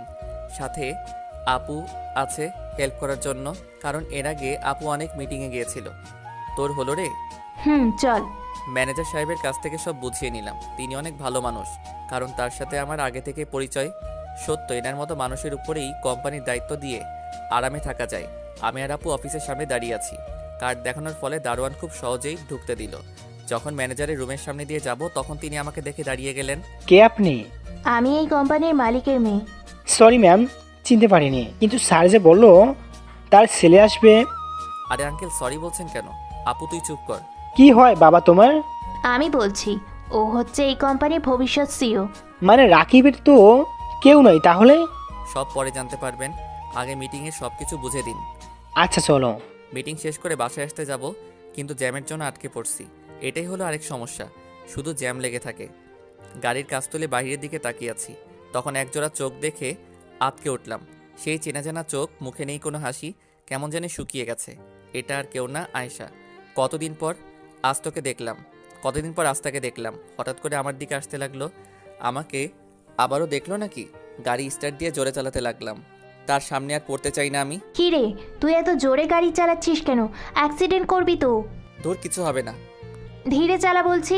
পিছনে দেখো কারা যেন ফলো করছে, আমাদের শত্রু তো হতে পারে। ঠিক বলছিস। আসল কাহিনী বললাম না। অবশেষে নজর এড়িয়ে বাসায় আসলাম। অপরদিকে ম্যাম, গাড়িটা হারিয়ে ফেলেছি। কোন দিক দিয়ে গেল বুঝতেছি না। আমিও বুঝতেছি না, এটা কি সত্যি রাকিব ছিল নাকি অন্য কেউ? তার কাছে কোটি টাকার গাড়ি তো থাকতে পারে না, তাহলে কে ছিল? আবার হঠাৎ এত জোরে গাড়ি চালিয়ে গেলই বা কেন? আয়শার মাথায় নানা প্রশ্ন ঘুরপাক খাচ্ছে, কিন্তু কোনটার উত্তর সে পাইতেছে না। কারণ যার কিছু নেই, সে এত দামি গাড়ি কোথায় পাবে? আমাকে ধরা এত সহজ না মিস আয়শা তালুকদার। ও সরি, আমারই তো বউ মিসেস আয়শা চৌধুরী। এখন হাড়ে হাড়ে টের পাবে হাসান চৌধুরী রাকিবের খেলা কেমন। তোদের অহংকার মাটিতে মিশিয়ে দিব। রাকিব কই রে? চল আজকে নানু বাড়িতে যাব। যাবো। তার আগে ওদের জন্য সারপ্রাইজ দিতে হবে না? কি দিবি? আমি আর আপু আসলাম মার্কেট করতে সবার জন্য। মার্কেট করা প্রায় শেষ। আমার কাছে তখন একটা ফোন আসলো, অফিসের ম্যানেজারের কল। আপু আমি একটু আসতেছি, জরুরি ফোন আসছে। ম্যানেজারের সাথে কথা বলে জানতে পারি কালকে যে ডিলটা করছি সেখান থেকে অনেক টাকা লাভ হবে। কথা বলা শেষ, আসতে যাব, কেউ যেন ধাক্কা দিয়ে ফেলে দিল, আর সেও পড়ে গিয়েছে। তাড়াতাড়ি উঠে দেখলাম কি হয়েছে। কুত্তার বাচ্চা, তোর এত বড় সাহস, তুই আমাকে ধাক্কা দিয়ে ফেলে দিয়েছিস? তোর এত বড় সাহস, তুই আমার মুখের উপর কথা বলিস? হাত তুললো মারার জন্য। আমিও কম কিসের, তার হাত ধরে তাকে চড় মারলাম। অনেক সহ্য করেছি, তোকে আর না। ইতিমধ্যে অনেক ভিড় জমেছে সিঁড়ির কাছে। একজন পুলিশ ছিল, সে বেরিয়ে আসলো সেখান থেকে। কি হয়েছে এখানে? এত ভিড় কিসের? জান্নাত কান্না শুরু করে দিল। এ মেয়ে, আপনি কান্না করছেন কেন? স্যার, এই ছেলেটা জান্নাতকে নিয়ে বাজে কথা বলছে। কি করেছো? আমি আর হিমু আসছি মার্কেট করতে। কোথা থেকে যেন এই ছেলে আসলো আর আমাকে প্রপোজ করলো। রাজি না হয় জোর করে আর বাজে কমেন্ট করে। তাছাড়া এই ছেলেটা প্রতিদিন আমাকে রাস্তায় ডিস্টার্ব করে। ইফটিজিং করছিস তুই? রাস্তায় মেয়েদের ডিস্টার্ব? চল আজ থানায়, তোর ইফটিজিং করা বের করছি। জোর করে আমায় থানায় নিয়ে আসলো। হায় রে বাংলার পুলিশ, তোরা আসল দোষীকে তো ধরলি না, আমার মতো একজন পিচ্চি পোলারে নিয়ে আসলি। তোর খুব বার বেড়েছে রাস্তায় মেয়েদের ইফটিজিং করা। যা রহিম, ডান্ডাটা নিয়ে আয়। মিস্টার শাকিব চৌধুরী, আপনার এত সাহস কই থেকে আসলো? মিম, তুই এখানে? কেমন আছিস বোন? ভালো আছি রে। বাবা মা কেমন আছে? সেটা জেনে তুই কি করবি? ও, তুই অবলায় থানায় কেন? বাধ্য হলাম আসতে। তুই একটু আগে কাকে ধরে নিয়ে এসেছিস? Shut up mister Shakib Chowdhury. নিজেকে একজন পুলিশ কমিশনার ভাবিস দেখে সবাইকে থানায় ধরে নিয়ে আসবি কোনো প্রমাণ ছাড়া? তুই আমার সাথে এরকম করে কথা বলছিস কেন? আর রইল প্রমাণ, যাকে ডিস্টার্ব করতো সে নিজেই বয়ান দিয়েছিল। তাই আমি যদি এখন বলি তুই আমাকে ডিস্টার্ব করছিস আর বাজে কথা বলছিস, তুই মেনে নিবি? আমি তো কিছুই করিনি। তাহলে? তুই কিছু করিসনি, আমি তো করতে পারি। ওয়েট, এর সাথে এই ইফটিজিংকারীর কি সম্পর্ক? মিস্টার পুলিশ কমিশনার, ওর একটা নাম আছে। আচ্ছা, তুই ওর বিয়ের কথা বললে এত রাগ করিস কেন? কে হয় তোর ছেলেটা? চৌধুরী বাড়ির ছোট ছেলে হাসান চৌধুরী। কি? তার মানে ও? এটা আমার সেই ছোট ভাইটা। ভাইয়া রে, কেমন আছিস? এতদিন কোথায় ছিলি? তোকে কত খুঁজেছি জানিস? কে আপনার ভাইয়া? আমি একজন ইফটিজিংকারী ধর্ষক। বিশ্বাস না হলে আপনার আগের ফাইলটা খুলে দেখুন, না হলে আগের অফিসারদের কাছে জিজ্ঞেস করুন। আমি আপনার ভাই না। এমন করে বলিস না রে। তো কেমন করে বলবো আমি আপনার ভাই না? আমার মাকে যে কষ্ট দিতে পারে তার কোনো ভাই না আপু। চল এখান থেকে। আমি আর আপু বেরিয়ে আসলাম থানা থেকে। এখন যাব নানুর বাড়ি। নানুর বাড়ি শহর ফেলিয়ে একটু নিরিবিড়ি এলাকায়, এক কথায় শহরের শেষ প্রান্তে। কে যেন বেরিয়ে আসলো আর জড়িয়ে ধরলো। মেয়েটা পিচ্ছি বটে, দেখতে গুলুমুলু আছে। এতদিন পরে মনে পড়লো আমার কথা। তুমি খুব পচা, তোমার সাথে কথা নেই। ওরে বাবা, পিচ্চি বুড়োর রাগও আছে বটে। সবার থাকতে পারে, আমার কেন রাগ থাকবে না? তাহলে কিন্তু চকলেট দিব না। কি চকলেট? দাও দাও। কে এসেছে সুমাইয়া? মিমাপু। নানু ভাই, কখন এলি তুই? এই তো নানু ভাই, কেবল আসলাম। বাহিরে দাঁড় করিয়ে রাখবে নাকি আসতে বলবে? এটা তাহলে আমার নানু আর নানা? হ্যাঁ আয়, তোকে কি আর বাহিরে দাঁড় করিয়ে রাখা যায়? আরো দুইজন লোক বেরিয়ে আসলো। একজন মনে হয় মামা আর একজন হয়তো মামি হবে। মিম্মা, কখন এলি? এখন এলাম। মামি কেমন আছো? ভালো, তুই? ভালো। এই ছেলেটা কে রে? এখন বলবো না, তোমরা ভেবে দেখো। আমি এখন চিরাবো। আমিও আপুর সাথে আসলাম। সন্ধ্যায় হঠাৎ করে বাড়ির আলো নিভে গেল, অন্ধকার হয়ে গেল পুরো বাড়ি। সবাই ছাদে চলে আসলাম। ছাদে আসার সাথে সাথে চারিদিক থেকে আলো জ্বলে উঠল। হ্যাপি বার্থডে ভাইয়া, হ্যাপি বার্থডে ভাইয়া। আজকে সাকিব ভাইয়ার জন্মদিন। আমি আর আপু বুদ্ধি করে অল্প কিছুর আয়োজন করছি। সবাই অবাক, এমনকি ভাইয়া নিজেও। তোরা এত কিছু কখন করলি? আজকে আমার জন্মদিন, সেটা আমার নিজেরও মনে নাই। তোদের যে কি বলবো আমার জানা নেই। আজ আমি ভীষণ খুশি। তোরা এভাবে সারপ্রাইজ দিবি কখনো ভাবিনি। তোরা এসব কখন করলি? এসব কথা পরে হবে, এখন ভাইয়া কেক কাটো তো তাড়াতাড়ি। চল। তারপর কেক কাটলো সবাইকে খাইয়ে দিল। কিরে, রাগ করে থাকবি আমার উপর? না রে। তারপর ভাইয়াকে কেক খাইয়ে দিলাম, ভাইয়াও আমাকে খাইয়ে দিল। তোমাদের জন্য সারপ্রাইজ আছে। আপু সবার জন্য কেনা পোশাকগুলো দিতে লাগলো। এইসব কি রে? আমাদের কি কম আছে নাকি? মামা, আগে নাও, তারপর বলছি। এবার তোমাদের সারপ্রাইজ দেব, সবাই চোখ বন্ধ করো। আমাকে সবার সামনে এনে দাঁড় করালো। এবার চোখ খুলো। তখন বলছিলে না কে এই ছেলে? তাহলে শুনো, এ হচ্ছে তোমাদের সারপ্রাইজ, চৌধুরী পরিবারের ছোট ছেলে। সবাই অবাক হয়ে গেল, তারা কখনো ভাবেনি আমাকে ফিরে পাবে। নানু এসে জড়িয়ে ধরলো, মামা মামি এসে কথা বলল। সত্যি রে, আজকে আমি ভীষণ খুশি তোদের পেয়ে। তোরা 3 ভাই বোন চিরকাল ভালো থাক। আচ্ছা, অনেক হয়েছে, চলো এবার খেতে যাবে সবাই। অনেক আড্ডা দিলাম, রুমে এসে ঘুমালাম। আর আমার থাকার জন্য আলাদা রুম দেওয়া হয়েছে। সকালে বুকে ভারী কিছু অনুভব করলাম, চোখ খুলে দেখি আর যেই কথা বলল, 1 গ্লাস পানিতে ডুব দিয়ে মনে হয় মারা যায়। চোখ খুলে দেখি সুমাইয়া আমার বুকের উপর শুয়ে আছে। এই তুই আমার ঘরে কেন? তাও আবার আমার বুকে শুয়ে আছিস? কেন? আমি কি থাকতে পারি না? আর আমায় তুই করে বলছো কেন? তুমি করে বলো। তোর মতলবটা কিরে বলতো? না, আমি তোমার উপর ক্রাশ খাইছি। যা শালা, এটা কি হলো? বলেই চলে গেল। বয়স কেবল 10 চলতেছে, তাতেই ক্রাশ খাই? এটা কোন মেয়ে রে বাবা? নাস্তা করছি, এমন সময় পায়ে কেউ সুরসুরি দিচ্ছে। সুমাইয়ার দিকে তাকিয়ে দেখি হাসতেছে। এই মেয়েটাকে সুবিধার মনে হচ্ছে না। রুমে বসে আছি, এমন সময় সুমাইয়া আসলো। কি করো গো? ও গো মোর স্বামী। এটা কিন্তু বাড়াবাড়ি হচ্ছে। আমি তোর বড় ভাই, কথাটা মাথায় রাখিস। কিসের বাড়াবাড়ি? আমি আব্বুকে গিয়ে এক্ষুনি বলছি আমি তোমাকে বিয়ে করতে চাই। বোন মাপ চাই, মামারে কিছু বলি? বলবো না, তবে আমার সাথে ঘুরতে যেতে হবে। আচ্ছা যাবো নে, যা রেডি হয়ে আয়। আমিও কম কিসের, আপুকে সাথে নিছি প্রেমের ভূত তাড়ানোর জন্য। আপু, তুই কই যাস? ও মা, তোরা নাকি ঘুরতে যাবি, তাই আমিও ভাবলাম তোদের সাথে ঘুরে আসি। ভাবছি এখন যা ভাগ, আমি আর রাকিব ভাইয়া শুধু ঘুরবো। তা বললে তো হবে না, পিচ্চি বুড়ো, আমিও যাব। কিরে তোদের হলো, এবার চল। তুমি খুব পচা মিমাপুকে কেন নিচ্ছ? এমনি রে, এবার চল। কি রে সুমাইয়া, এসব কি শুনছি? তুই নাকি রাকিবকে ভালোবাসিস? তুই তুই কেমন করে জান? যেটা বলছি সেটা বল। ভালোবাসি ভালোবাসি ভালোবাসি, হয়েছে? তুই কি জানিস রাকিব যে বিবাহিত? মুই কিন্তু এখনো সিঙ্গেল। উল্টাপাল্টা ভাবলে বাসায় গিয়ে কেলিয়ে আসবো। না, আমি বিশ্বাস করি না যে রাকিব বিবাহিত। দেখ বোন, কান্না করিস না, আমার চেয়ে ভালো ছেলে পাবি তুই। আমার লাগবে না ভালো ছেলে। কান্না করিস না, তুই এখনো অনেক ছোট, আরো বড় হয়ে নে, তারপর ভালো ছেলে দেখে বিয়ে দিমু তোরে। তোমরা সবাই পচা, আমার সাথে কেউ কথা বলবে না। বোন রাগ করিস না। বাদ দে না আপু, সামনে ফুচকার দোকান দেখলাম, চল তুই আর আমি ফুচকা খাবো। চল। ওই থাম তোরা, আমিও যাব ফুচকা খাবো। আচ্ছা আয়। আচ্ছা রাকিব ভাইয়া, ভাবিটা দেখতে কেমন? নিশ্চয়ই খুব সুন্দর। তোরা নিজে দেখে নিস। সামনে ফুচকার দোকান দেখতে গেলাম, আর সেখানে গিয়ে যাকে দেখলাম। আপু তোরা যা, আমি এইদিকে আসি। কেন, কি করবি? ওই যে নীল কালারের শাড়ি পরা যে মেয়েটা আছে। আরে ওইটা তো আয়শা আপু, খুব মিষ্টি একটা মেয়ে। সে নাকি ভুল বুঝে তার হাজবেন্ডকে তাড়িয়ে দিয়েছে তার বাড়ি থেকে। ওয়েট, তুই এত কিছু জানলি কি করে? জানবো না কেন, আপুর সাথে আমার অনেক ভালো সম্পর্ক। আমায় প্রতিদিন চকলেট দেয়, আরো অনেক কিছু। ও ভালো, তোরা যা, আমি যাব না। আপু বুঝে নিয়েছে এটাই সেই আয়শা, তাই আর কিছু বলেনি। আপু আর সুমাইয়া গেল ফুচকা খেতে, আমি দূর থেকে দেখছি। কি খবর সুমাইয়া, কেমন আছো? ভালো গো আপু, তুমি? এটা কে তোমার সাথে? আমার আপু, আর ওই যে দূরে দাঁড়িয়ে আছে সেটা আমার ভাইয়া। হাই, আমি আয়শা। আর আপনি? আমি মিম। বাসা কোথায় আপনার? সামনের গলিটা পার হয়ে 32 নম্বর রোড, 7 নম্বর বাড়িটা আমাদের। আর আপনাদের? আমার বাড়ি রাজশাহীতে, এখানে মামার বাড়ি বেড়াতে আসছি। ও, ঘুরতে নাকি? সেই রকমই।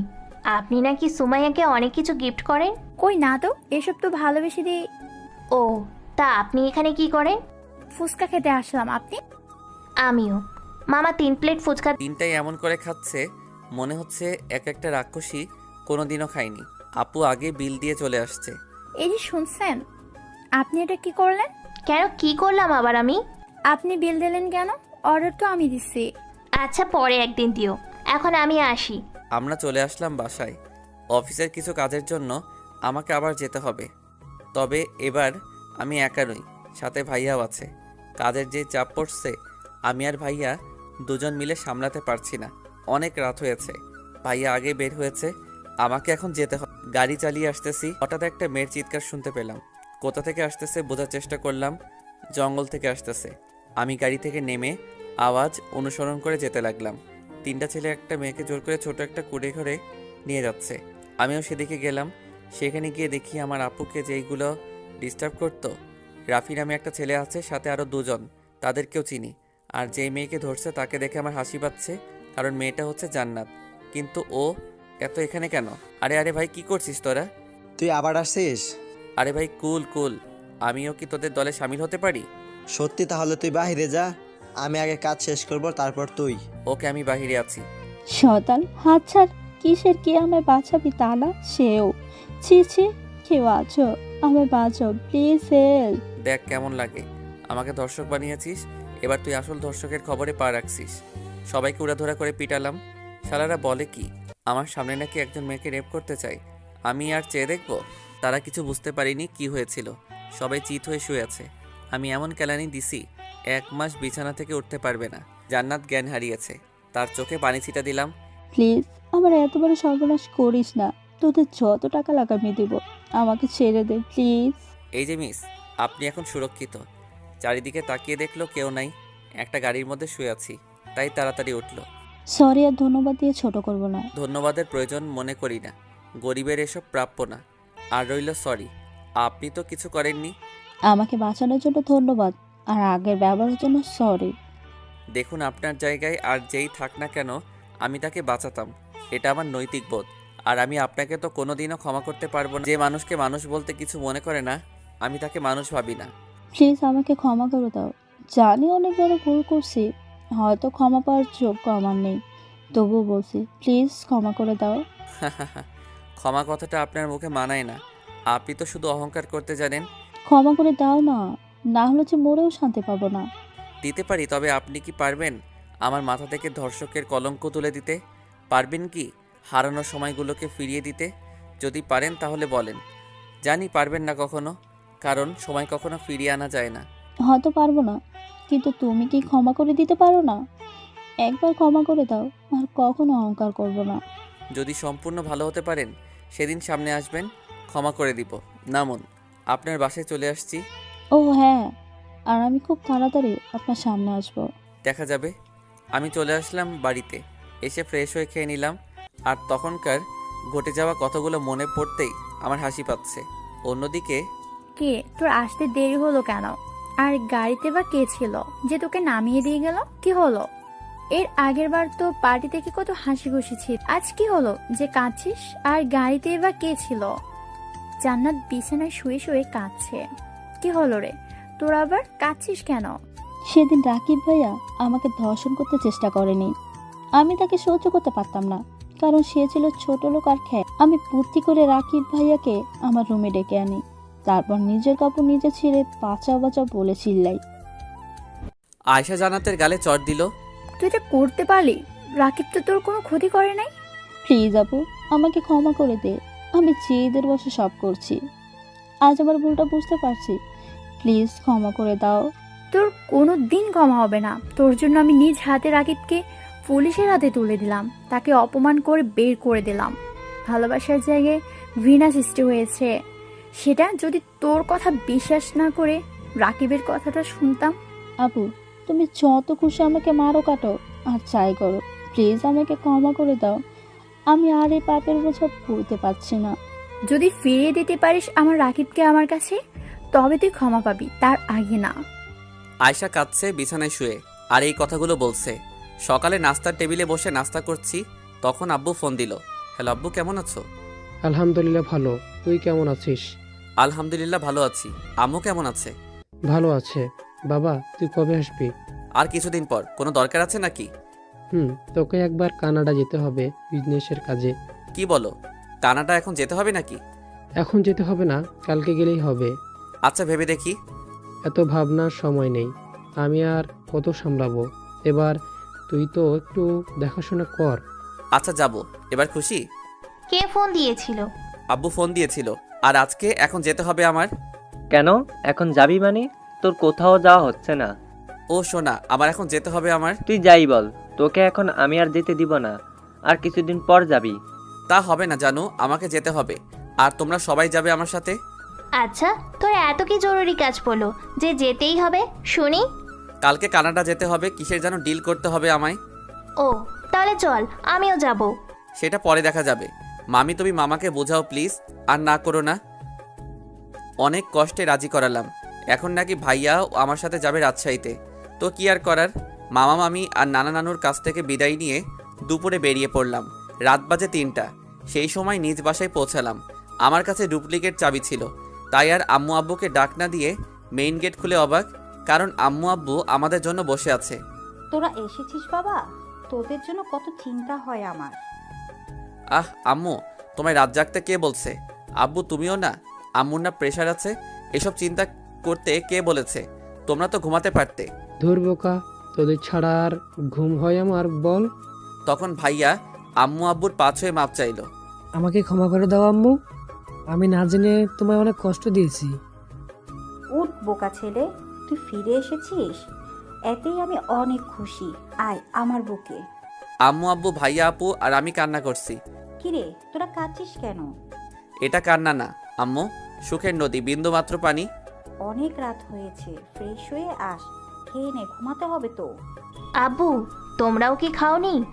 তোরা আসবি শুনে খেতে ইচ্ছে করছিল না রে। আর তোমরা খুব খারাপ, কেউ এভাবে না খেয়ে থাকে? এটাই হয়তো মা বাবার প্রকৃত ভালোবাসা, যার ঋণ কখনো শোধ করা যাবে না। ফ্রেশ হয়ে সবাই একসাথে খেলাম। কতদিন পর মায়ের মুখে এক অন্যরকম হাসি দেখতে পেলাম, যেই হাসিতে রয়েছে এক বুক ভরা শান্তি। কতদিন পর পরিবারের সবাই একসাথে খেলাম, যে খাওয়াতে এক অন্যরকম প্রশান্তি রয়েছে।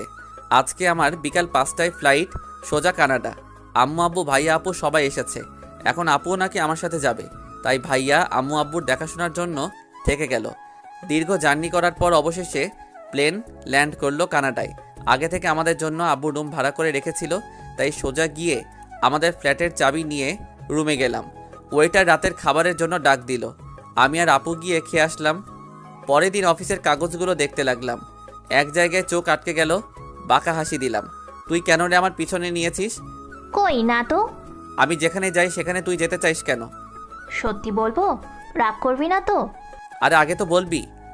আমি না এখানকার একটা ছেলেকে ভালোবাসি। কি বাংলাদেশে আর ছেলে খুঁজে পেলি না? সোজা কানাডার ছেলেকে পছন্দ করলি? কে বললো সে বাংলাদেশি নয়? সে তো এখানে জব করে। ওরে তলে তলে সিএনজি চালাও, আর আমি জানি সে যেই হোক তোদের প্রেম কাহিনী কিন্তু শুনবো। আচ্ছা তাহলে শোন আমাদের প্রেম কাহিনী। বলতে না দিয়ে আমি, এই থাম, তুই আগে চল, অফিসে টাইম হয়ে এসেছে। অফিস থেকে আসার পর শুনবো।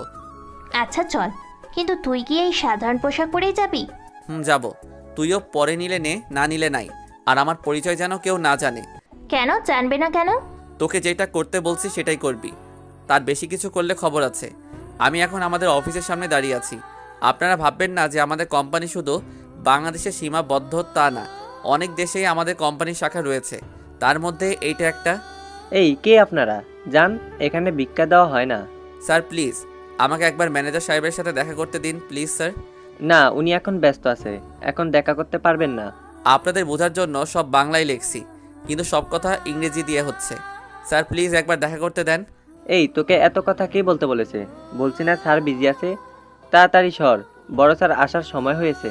আপু তো রেগে গিয়েছে দারোয়ান বেটার কথা শুনে। আমি আপুকে না করলাম কিছু না বলতে। এই শফিক, বাইরে এত চিল্লাচিল্লি কিসের? দেখুন না স্যার, আমি কত করে বলছি এখন আপনার সাথে দেখা করতে যেতে দিতে পারবো না, আর এনারা জেদ ধরে আছে আপনার সাথে দেখা করবে। আসতে দে, আমি ব্যাপারটা দেখছি। ধন্যবাদ স্যার, আপনার মতো মানুষ হয় না। এখন কি বলবে বলো, হাতে সময় খুব কম। আমি কিছু বলতে যাব, তখন একটা গাড়ি ঢুকলো, আর গাড়িটা দেখে ম্যানেজার সহ সব কর্মচারী নিচে আসলো। গাড়ি থেকে যে নামলো সে আর কেউ না, সে হচ্ছে মিম আপু। নেমেছে আপু নেমেছে। আপুকে সবাই বরণ করে নিল, আর ম্যানেজারের কেবিনে ঢুকলো। আমি ওয়েটিং রুমে বসে আছি, ভাবছি আর বসে না থেকে দেখে আসি কে কেমন কাজ করছে। যেই ভাবা সেই কাজ। না, সবাই ভালো কাজই করছে, কিন্তু শেষের কেবিনেট থেকে আওয়াজ আসতে লাগলো। আমি গেলাম সেখানে দেখার জন্য কি হচ্ছে। তাদের কাণ্ড কীর্তি দেখে মাথায় আগুন জ্বলে উঠল। দুইজন ছেলে কেবিনে কাজ না করে এই স্টাফকে নিয়ে বাজে কথা বলছে। শালাদের মন চাইতেছে উদানি কেলানি দেই। যেই ভাবা সেই কাজ করতে যাব, তখন একজন দৌড়ে আসলো। ভাই, সেই একটা মাল এসেছে আমাদের কোম্পানিতে। কি বলিস, তাই নাকি? তো শাহেদ, আজকে রাতে খেলাটা ভালোই জমবে। সজীব, তুই কাকে দেখলি? আরে ভাই বলিস না, সোজা মালিকের মেয়ে, দেখতে একেবারে হুড়পড়ি। কি বলিস মামা? তাহলে তো মালটাকে দেখতে হয়। ভাই, তাহলে আজকে ওকে নিয়ে মজা করব, আর এই কোম্পানিটাও লিখে নেব। চল মামুর বেটারা, মালটাকে একটু দেখে আসি। তাদের কথা শুনে মাথাটা গরম হয়ে গেল। একে তো অফিসের এক স্টাফকে বিরক্ত করছে, দ্বিতীয়ত আমার আপুকে নিয়ে বাজে কমেন্ট করেছে, আর তৃতীয়ত কোম্পানি নিজের নামে করতে চাওয়া। শালাদের তো আজ শেষ দিন হবে। আমি আর মিটিং রুমে গেলাম না, যা করার আপু করলো। সেদিনের মতো তারা কিছু করতে পারেনি। আপুকে সতর্ক করার জন্য অফিসের সব কাজ করছি। তারা আজকে অ্যাটাক করতে পারে আপুকে, তাই আমি আপুকে আলাদা গাড়িতে দিয়ে আমি আরেক গাড়িতে উঠছি। আমি যেমন ভাবছি ঠিক তেমনটাই হলো। তারা মাঝ রাস্তায় গাড়ি দাঁড় করালো। এই, আপনারা কারা? মুখ থেকে মাস্ক সরান বলছি। তা বলে তো হবে না সুন্দরী, আজকে রাত্রে আছে তোমাকে আমার চাই। তাদের কথা শুনে আমার মাথা গরম হয়ে গেল। জোর করে তারা আপুকে গাড়ি থেকে নামালো আর তাদের গাড়িতে তুলে নিল। তারপর আপুকে একটা ফ্লাইটে নিয়ে গেল। আমিও সুযোগ বুঝে টুকে পড়ছি, সময় হলে তাদের উপর অ্যাটাক করব। তখন গেটগুলো যে প্রবেশ করলো তাকে দেখে পরাণ যায় যায় অবস্থা। যে প্রবেশ করলো সে আর কেউ না, সে হলো আমাদের কোম্পানির ম্যানেজার। আপু তাকে দেখে শক খাইছে আমার মতো, আর 3 বন্ধু আর ওই ম্যানেজার বেটা। আপনি আপনি এখানে? আপনি আমাদের কোম্পানির ম্যানেজার হয়ে? তাকে কি হয়েছে? আর এই যে দেখছিস শাহেদ, সে আমার ছেলে। ওরে বাটপার, ওরে চিটার, তাই মনে মনে বলি। তাহলে শুরু করে দেই। আরে দাঁড়া, আগে আমার কাজটা হোক, তারপর তোরা মস্তি করিস। আমি গিয়ে ফোনটা নিলাম। হ্যাঁ আব্বু, সব ঠিক আছে, তুমি চিন্তা করিও না বলেই কলটা কেটে দিলাম। কে রে তুই? মুখটা মাস্ক দিয়ে ঢাকা আছে, যার জন্য দেখতে পারিনি। কে আমি দেখতে চাস তাই না? কিন্তু দেখার পর তো তোরা আর কেউ বেঁচে থাকবি না। এই তুই এত কথা না বলে বল তো তুই কে? মুখ থেকে মাস্ক সরালাম, তারা যেন ভূত দেখছে। কিরে, তোদের হাওয়া বেরিয়ে গেল নাকি? তুই না সেই ছেলে যে আমাদের কাছে সাহায্য চাইতে আসছিস? ওয়েট, আব্বু একে তো আমাদের কোম্পানিতে দেখেছি। এত কথা কি আছে? বেটাকে ধর, কেলানি দেই। এই ছোট লোকের বাচ্চা, তুই কি চাস? ভালো থাকতে চাইস তো চলে যা। তোরা কত বোকারে! আমাদের জালে শেষে তোদের ধরা দিতেই হলো। আর তোরা কাকে ছোট লোক বলছিস? সে হচ্ছে চৌধুরী গ্রুপের মালিক। কি? সবাই মনে হয় ভূত দেখছে। তুই যাই হোস, তোকে আর জীবিত যেতে দিব না। শালা, তোরা অনেক কথা বলছিস। 3 জনকে গুলি করে উড়িয়ে দিলাম, আর ম্যানেজারের যেন প্রাণ যায় যায় অবস্থা। তোর এত বড় সাহস, তুই আমার চোখের সামনে আমার ছেলেকে মেরে দিলি। তোকে তো আজ আমি ছাড়বো না। সেও গুলি বের করলে গুলি ছোড়ার আগে আপু উঠে শালি হাতে কিক মারছে। ব্যাস, গুলি পড়ে গেল। তাকে বেঁধে রাখলাম। এখন বল, তুই 2 বছর যে 20 কোটি টাকা লোকসান হয়েছে সেই টাকা কোথায়? আমি আগেও বলেছি, এসব বিষয়ে আমি জানি না। তবে রে, তোকে মনে হয় হাই ঠোস দিতে হবে। পিটারি শুরু করলাম। বলছি আমায় আর মারবেন না। মিনতি সুরে বলল, বল, আর সত্যি বলবি। এদিক ওদিক হলে তোর খবর আছে। কোনো টাকা লোকসান হয়নি, সব কিছু আমি আর আমার ছেলে মিলে চুরি করেছি। আর বর্তমানে এই টাকা আরবি ব্যাংকে আছে। আমাকে এবার ছেড়ে দিন। আচ্ছা যা, পালা। দিল দৌড়, কিন্তু পালাবি আর কতক্ষণ? দরজা খুলতেই পুলিশ জিপ নিয়ে হাজির, আর ম্যানেজারকে হাতে নাতে ধরছে। ধন্যবাদ স্যার, আপনি আমাদেরকে এত বড় উপকার করার জন্য। আরে স্যার, কি যে বলেন না, এর মতো ক্রিমিনাল আর একটাও দেখিনি। এই যে দেখুন, তার ছেলেকেও টাকার জন্য মেরে দিল, সাথে তার বন্ধুদের। আমার কথা বিশ্বাস না হলে এই পড়ে আছে রিভলভার, এটার ফিঙ্গারপ্রিন্ট নিতে পারেন।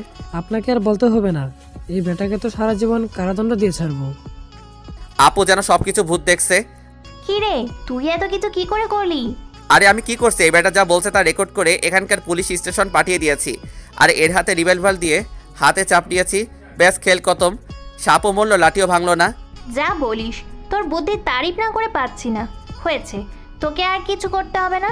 এখন চল, অনেক ক্ষুধা লাগছে। চলো। আবার সেই ফ্লাইটে আসলাম, তারপর ফ্রেশ হয়ে খেয়ে নিলাম, তারপর ঘুম। এই রাকিব, উঠ, সন্ধে হয়ে এলো তো। উঠছি, তারপর ফ্রেশ হয়ে নাস্তা করে নিলাম। এই শোন, চল না একটু ঘুরে আসি। চলো। আমি আর আপু অনেকক্ষণ ঘোরাঘুরি করলাম, অনেক ভালো লাগছে। এই চলো, অনেক রাত হয়েছে। চল। তারপর ডিনার করে ঘুমালাম। সকালে অফিসে গিয়েছি। নতুন ম্যানেজার নিয়োগ দিতে হবে, তার সার্কুলার দেওয়া হলো। তারপর থানায় গিয়ে যে 20 কোটি টাকা উদ্ধার করা হলো, তারা যেন সবাই সমান কমিশন পায়, মানে অনাথ আশ্রমে দিয়ে দিছি। পরের দিন অফিসে কিছু কাজ আছে, সেই জন্য রেডি হচ্ছি যাওয়ার জন্য। এই শোন, আজকে তোকে অফিসে যেতে হবে না। তো কি করব? তুই না দেখতে চাইছিস? কাকে আবার দেখতে চাইছি? ও মনে পড়ছে, দুলাভাইকে দেখাবি নাকি? রেডি হয়ে নে। আমি আর আপু বেরিয়ে পড়ছি। যেই ঠিকানা দিয়েছে সেখানে যাওয়ার জন্য ঠিকানা অনুযায়ী পৌঁছে গেলাম। আমাদের সাথে দেখা করার জন্য একটা পার্কে আসতে বলছে। হাই, কেমন আছো? ভালো। আমিও ভালো আছি। সত্যি ভাবিনি যে তোমায় দেখবো সরাসরি। তাই নাকি? তাহলে প্রেমটা কোথা থেকে শুরু? এটা কে? আমার ভাই। আসসালামু আলাইকুম ভাইয়া। ওয়ালাইকুম আসসালাম। কেমন আছেন? আলহামদুলিল্লাহ ভালো। আপনি? জি আলহামদুলিল্লাহ ভালো। আমি আপনার ছোট, তাই আমাকে তুমি বললে খুশি হই। বলবো যদি তুমিও আমাকে তুমি করে বলো। আচ্ছা বলবো। দেখতে খারাপ না, ভদ্র ঘরের মনে হয়। মিম, তোমার একটা কথা বলবো? বলো, কি বলবে? আমার না কালকে জবটা চলে গেছে। কি বলো এসব তোমরা? আমি তাদের কথা শুনে হাসছি। কি রে, তুই হাসছিস কেন? কিছু তো কর। দেখো ভাইয়া, তোমার জব নিয়ে চিন্তা করতে হবে না, যদি তুমি আমার আপুকে কষ্ট না দাও। কথা দিচ্ছি কখনো কষ্ট পেতে দিব না। আচ্ছা, তাহলে কালকে থেকে তুমি আমাদের অফিসটা দেখবে। এখানে তো ম্যানেজার নেওয়া হবে, তুমি এই কোম্পানিটা সামলাও। তাহলে কি যে বলবো তোমায়, বাসা খুঁজে পাচ্ছি না। বুঝতে হবে না। পরের দিন তার কাজ বুঝিয়ে দিয়ে দিলাম। আশা করি ভালো করে সব কাজ করবে। সেদিন চলে গেল। আজ 1 সপ্তাহ পর দেশে ফিরছি। বাসায় কাউকে বলিনি, সারপ্রাইজ দিব বলে। পরে বাংলাদেশ বিমানবন্দরে বিমান ল্যান্ড করলো। আমি আর আপু মিলে তাদের সবার জন্য অনেক কিছু এনেছি কানাডা থেকে। বাড়ির সামনে গাড়ি চলে আসলো। বাড়ির সামনে কেমন সাজে পরিণত। ভিতরে ঢুকে পড়লাম। ঢুকে আরও অবাক, বাসার ভিতরে আরও বেশি সুন্দর করে সাজানো। কোনো কি অনুষ্ঠান আছে নাকি আজ বাসায়? আম্মু আমাকে দেখে জড়িয়ে ধরলো। আব্বু ভাইয়া নিচে আসলো। চেয়েছিলাম সারপ্রাইজ দিতে, আর এখন নিজেই সারপ্রাইজ হয়ে বসে আছি। আম্মু বাড়িতে এত সাজাসাজি কিসের? ও, তোদের বলতেই ভুলে গেছি, আজ তোদের ভাইয়ার এঙ্গেজমেন্ট। কি বলো? কখন আর কিভাবে? তোর ভাইয়া নাকি কাকে পছন্দ করত, আর প্রস্তাব রাজি হয়েছে। আজকে কমিউনিটি সেন্টারে হবে। ওহ, আমি যাই, খুব খারাপ লাগছে, ঘুমাবো। সন্ধ্যায় রেডি হয়ে নিলাম। সবাই চলে গেছে। মায়ের দেওয়া ঠিকানা অনুযায়ী সেখানে তাড়াতাড়ি চলে গেলাম। আমার জন্য নাকি সবাই অপেক্ষা করতেছে। সেখানে যখন ঢুকলাম তখন সবাই যেন ভূত দেখছে আমায়। আমি সোজা আম্মুর কাছে চলে গেলাম। লেডিস অ্যান্ড জেন্টলম্যান, মানে আপনারা হয়তো জানেন যে আমার কোম্পানির বেশিরভাগ জায়গায় হাসান নামটা উল্লেখ করা আছে। অনেকেই বলেছেন কে এই হাসান। আপনারা জানেন আমার একমাত্র ছেলে আর এক মেয়ে। জি। আপনারা ভুল জানেন, আমার আরও এক ছেলে ছিল, তার নাম হাসান, কিন্তু আপনারা তাকে কেউ দেখেননি। তাকে আমরা দেখতে চাই। বাবা, এইদিকে আয়। আব্বুর কথা মতো আমি আব্বুর কাছে গেলাম। অনেকে ভাবছে কে এই ছেলে। এই হচ্ছে আমার ছোট ছেলে হাসান চৌধুরী। সেখানে উপস্থিত সবাই যেন আমায় ভূত দেখছে। তখন আমার চোখ একদিকে আটকে গেল। চিরচেনা চোখ দুইটি চিনতে আর ভুল হলো না। আমার এইটাই আয়শা, কিন্তু ও এখানে কেন? আব্বু তো বলেছিল অফিসের সব স্টাফরা থাকবে। তাহলে এটা কি রাকিব নাকি আপু? আমি তো সেটাই ভাবছি, দেখে তো রাকিবের মতো, কিন্তু চৌধুরী সাহেবের ছেলে। আচ্ছা আপু, এটা আবার রাকিব না তো? জানি না তো, সবকিছু গলিয়ে যাচ্ছে। রাকিব কেন এত বড়লোক হতে যাবে? আচ্ছা, কথা বলে আসি চল, সবাই তো বলছে। আব্বু সবার সাথে পরিচয় করিয়ে দিচ্ছে আমাকে। সবার সাথে পরিচয় হয়ে নিলাম। সবাই একসাথে বলল, কি সুখবর তাড়াতাড়ি বলেন। এখানে ডাকার মূল কারণ আমার ছেলে রাকিব তালুকদারের বাড়ির ছোট মেয়ে জান্নাত তালুকদারের সাথে আজ এঙ্গেজমেন্ট। তালুকদার গ্রুপের কথা মনে পড়তেই মাথার উপর দিয়ে গেল সব। তাহলে কি জান্নাতের সাথে ভাইয়ার বিয়ে? তাহলে তো আমার আয়শার মুখোমুখি হতে হবে আমাকে। না, আমি চাই না তার সামনে পড়তে। আমাকে যে কেউ ডাকছে তা আমার খেয়াল নেই। এই যে মিস্টার, শুনছেন? ও হ্যাঁ, বলুন, কি বলবেন? আপনার নাম কি? হাসান চৌধুরী। আপনাকে আমার একজনের সঙ্গে মিল হচ্ছে। হতে পারে, পৃথিবী তো আর ছোট না, অনেক ধরনের মানুষ থাকতে পারে। না, আমি জানি তুমি রাকিব। আরে কি বলছেন? কে এই রাকিব? আমি কেন রাকিব হতে যাব? না, তুমি রাকিব, হাসান নয়। একবার আমাকে ক্ষমা করে দাও না প্লিজ। আরে আজব তো আপনি। আমি কেন রাকিব হতে যাব? আমি হাসান চৌধুরী। এতদিন বিদেশ ছিলাম, কালকে দেশে আসছি। না, আমি এটা বিশ্বাস করি না। তুমি রাকিব, আমার রাকিব। প্লিজ আমাকে ক্ষমা করে দাও। ওয়েট, এই যে দেখেন, আমি কাল কানাডা থেকে দেশে আসছি। তার টিকিট মানিব্যাগে কালকে দেশে আসার যেই টিকিট ছিল সেটা দেখাইছিলাম, সেটা দেখাই দিলাম। এখন বিশ্বাস হলো আপনার? আমি রাকিব নই, হাসান। কালকে দেশে আসছি। না, আমি বিশ্বাস করি না তোমায় দেখতে কেন রাকিবের মতো লাগছে। রাকিবের কথা বলার স্টাইল, বডি ফিটনেস সব মিলে যাচ্ছে। শুধু ও ছিল গরিব আর তুমি বড়লোক। এই তো দেখি মহা মুশকিল। আমার সব কিছু কেমন জানি মুখস্থ করে রাখছে। হতে পারে সব মানুষ তো আর এক না। সরুন, আমার কাজ আছে। এখান থেকে চলে আসলাম। না জানি থাকলে আবার কখন ইমোশনাল ব্ল্যাকমেইল করে। সব কথা বের করে নেই। আগের চেয়ে অনেক শুকিয়েছে, চোখের নিচে কালো দাগ পড়ে গিয়েছে। মুখে আর সেই হাসি নেই, নেই কোনো উজ্জ্বলতা। মনে হয় যেন কত রাত কেঁদেছে। তা আমার অজানা। আমার কাছে অনেকবার আসার চেষ্টা করছে, কথা বলতে চাইছে। আমি প্রতিবারই ইগনোর করছি। আমার কি কম কষ্ট হয়েছে? সেদিন আমাকে ধর্ষক সাজিয়ে বের করে দিয়েছো তুমি। তোমার কি একবারও মনে পড়ে নাই আমি কি করব, কোথায় থাকবো, কোথায় যাব? তুমি ছাড়া আর কেউ ছিল না আপন বলতে। সেই তুমি বের করে দিলে বাড়ি থেকে। না, তোমায় কখন আমি ক্ষমা করব না। সব কাজ শেষ করে ভাইয়ার রিং বদল হলো। আমি আগেই গাড়ি নিয়ে বের হয়েছি।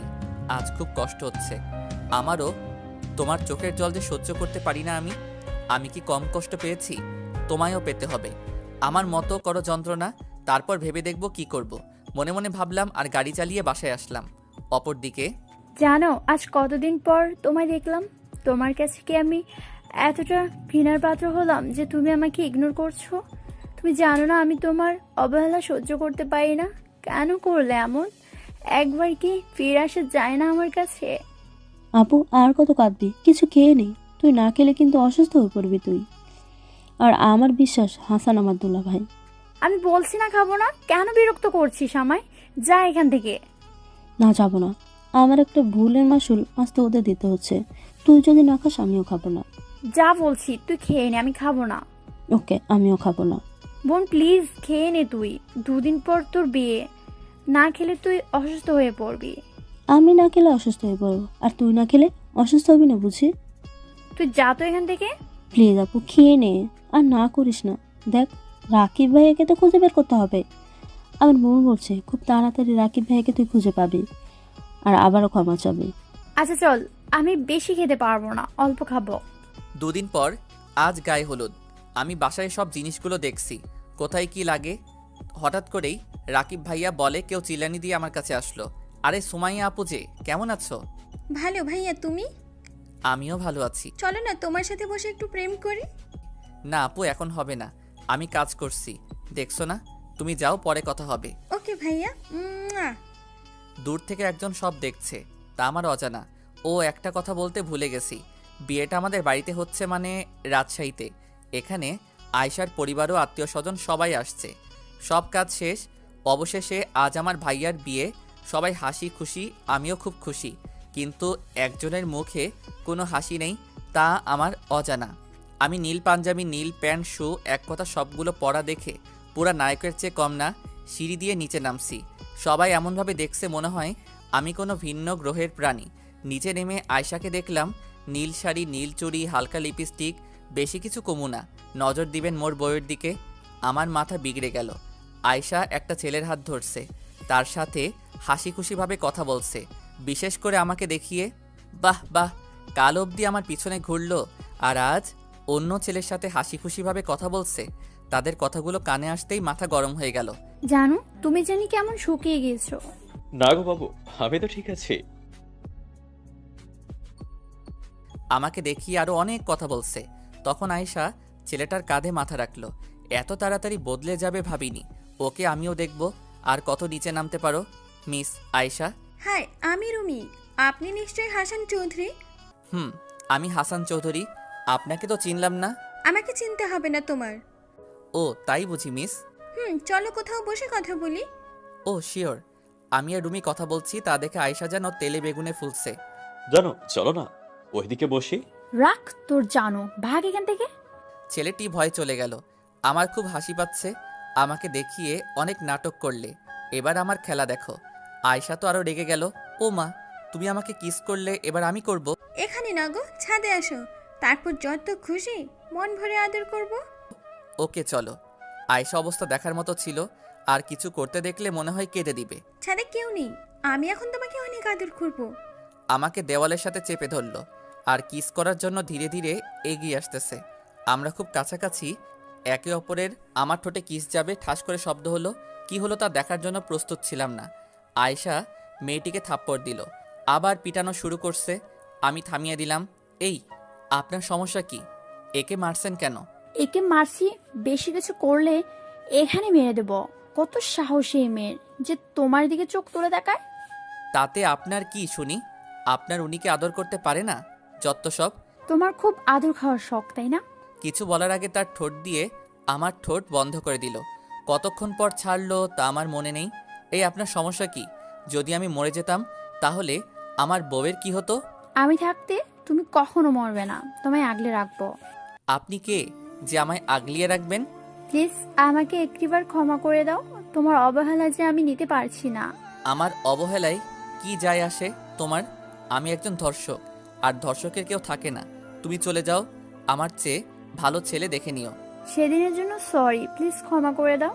তোমার বুকে টেনে নাও না আমায়, আর কখনো ভুল বুঝবো না তোমায়। আমাকে জড়িয়ে ধরে কেঁদে কেঁদে বলছে, প্লিজ ক্ষমা করে দাও না একবার। ক্ষমা কথাটা কত ছোট জানো? সেদিন কি একবার মনে পড়েনি আমার কথা? কখনো খোঁজ নিয়েছো আমি কোথায় আছি, কেমন আছি? তুমি কখনো জানতে চাও সেদিন কি হয়েছিল? যে পাগলটা তোমায় একটা দিন না দেখলে থাকতে পারতো না, তাকে বের করে দিয়েছো, তোমার সামনে আসতে মানা করে দিয়েছো। সেই জায়গায় 4 মাস তোমায় ছাড়া কেমন আছি বলতে পারবে? একদিনও বাদ যায়নি। রাত হলে তোমার কথা মনে পড়েনি, মনে হয়েছিল ছুটে যাই তোমার কাছে, কিন্তু তুমি সেই পথ বন্ধ করে দিয়েছো। তখন কোথায় ছিলে তুমি? আর আজ আমি এখানে দাঁড়িয়ে আছি শুধু আমার বাবার জন্য। তিনি যদি সেদিন ওই রাস্তায় দিয়ে বাড়ি না ফিরতেন, তাহলে এতদিনে আমার কবর দেখতে পেতে তুমি। কেমন করে ভুলবো তোমার দেওয়া আঘাত? জানো, খুব কষ্ট হয়েছিল সেদিন যখনই তুমি ধর্ষক বলে পুলিশের হাতে তুলে দিয়েছিলে। একসাথে সব কথা বললাম। হ্যাঁ, কষ্ট কি একা তোমার হয়েছে? এমন কোনো দিন নেই যে তোমার অপেক্ষায় বসে থাকিনি। তোমায় সব জায়গায় খুঁজেছি, সেদিনের পর থেকে কোথাও খুঁজে পাইনি। তোমার অপেক্ষায় ছিলাম এই ভেবে যে একদিন আসবে, আয়শা বলে ডাকবে। সেদিন তুমি যখন জান্নাতকে বাঁচিয়েছিলে, সে তখন সব সত্যি কথা বলে দেয়। আমার আগে থেকে সন্দেহ হয়েছিল কিছু একটা হয়েছে। সেদিনের পর পাগল হয়েছিলাম আমি। প্রতিদিন তোমার ছবির সামনে কেঁদে কেঁদে রাত পার করছি। আমি নীরব হয়ে সব শুনছি, ভাবছি ক্ষমা করব কি করব না। তোমার পায়ে পড়ি, একটাবার আমাকে সুযোগ দাও, আর কখনো ভুল বুঝবো না। শুধু একটাবার প্লিজ। তাকে তুলে বুকে জড়িয়ে নিলাম। পারলাম না তার চোখের জল আর সহ্য করতে না পেরে ক্ষমা করে আপন করে নিলাম। মানুষ মাত্রই ভুল, তাই তাকে একটা শেষ সুযোগ দিতে হয় ভুল বোঝার জন্য। বাহ, কি রোমান্টিক সিন! আমি যে এখানে আছি তার খেয়াল আছে? আয়শা লজ্জা পেয়ে আমার বুকে মুখ লুকালো। তুই কেন এখানে? আমার ভাইয়ের অভিমানটা ভাঙলো তাহলে। নিচে আয়, বিয়ের কাজ শুরু হবে। দোস্ত, আমারই তো লাগে। আরে, তোর এই অবস্থা কে করলো? তোর ভাবি তোর ভাইয়ার সাথে আমার প্রেমটাও করতে দিল না। এই খবরদার, আমার বরের দিকে যদি কেউ নজর দিয়েছিস তাহলে চোখ তুলে নেব। বাপারে, কি রাগ! দোস্ত চল, তাদের একা থাকতে দে। তারা চলে গেল। তো মিস, একটি আদর হবে কি? না, আমায় অনেক কষ্ট দিয়েছো। ও বুঝেছি, তুমি আমায় ভালোবাসো না একটুও। বাবুটা রাগ করে না, রাতে দেখবো কেমন পারো। মন খারাপ করে বললাম, আচ্ছা দেখা যাবে, নিচে চলো। আমাদের একসাথে দেখে অনেকেই অনেক কথা বলছে, তাই আমি সবার উদ্দেশ্যে বললাম, আমাকে আর আয়শা একসাথে দেখে অবাক হওয়ার কিছু নেই। সে আমার বিবাহিত স্ত্রী, আশা করি বুঝতে পারছেন। কারণটা হলো অনেক বড়লোক ঘরের জামাই করার জন্য বাবার কাছে সবাই অনুরোধ করছে, আর আমাকে একটা মেয়ের পাশে দেখে তো চমকে গিয়েছে। বিয়ে শেষ হলো, আমাদের মেনে নিয়েছে সবাই। আমাকে আর আয়শাকে একই রুমে, মানে আমার রুমে দিয়েছে। আজ নাকি আমারও বাসর রাত হবে। এসব আপু করছে। আমি 1 কেজি সাহস নিয়ে 2 নাম্বার বাসরাতে ঢুকেছি। ও হ্যাঁ, জান্নাত ক্ষমা চেয়েছে, তাকেও ক্ষমা করে দিয়েছি। ক্ষমা করা মহৎ গুণ। কাশি দিলাম। হঠাৎ রুমের দরজা বন্ধ হয়ে গেল। পিছনে আয়শা দাঁড়িয়ে আছে, তাও রেগে। তোর এতক্ষণ লাগে আসতে? আয়শা আমাকে আর কিছু না বলতে দিয়ে বিছানায় ফেলে কিস করতে লাগলো। অনেক বছরে জমানো খাবার খাচ্ছে, মনে হয় কতদিন ধরে খাইনি, সব আজই খাবে। আপনারা তো খুব লুচু, সব জানতে চান দেখি। আমি আর আয়শা প্রেমের সাগরে হাবুডুবু খাচ্ছি। আমাকে আর কিছু দেখতে দেয় নাই, তাই আর লেখলাম না। আপনাদের বাসরাতের কাহিনী শোনার খুব শখ, তাই না? যান তাহলে বিয়ে করে নিন, তারপরের দিন রাতে আদর খাইয়েন। এভাবে মান অভিমান দিয়ে চলতে থাকে আমার আর আয়শার ভালোবাসা। সবাই দোয়া করবেন আমরা যেন সুখী হই। তো বন্ধুরা, গল্পটা কেমন লাগলো জানাতে একদমই ভুলবে না কিন্তু। সেই সাথে যারা এখনও সাবস্ক্রাইব করেনি তারা অবশ্যই সাবস্ক্রাইব করে আমাদের পাশে থাকবে। সো দেখা হচ্ছে নতুন কোনো এক গল্পতে। সেই পর্যন্ত সবাই ভালো থাকো, সুস্থ থাকো। ধন্যবাদ সবাইকে।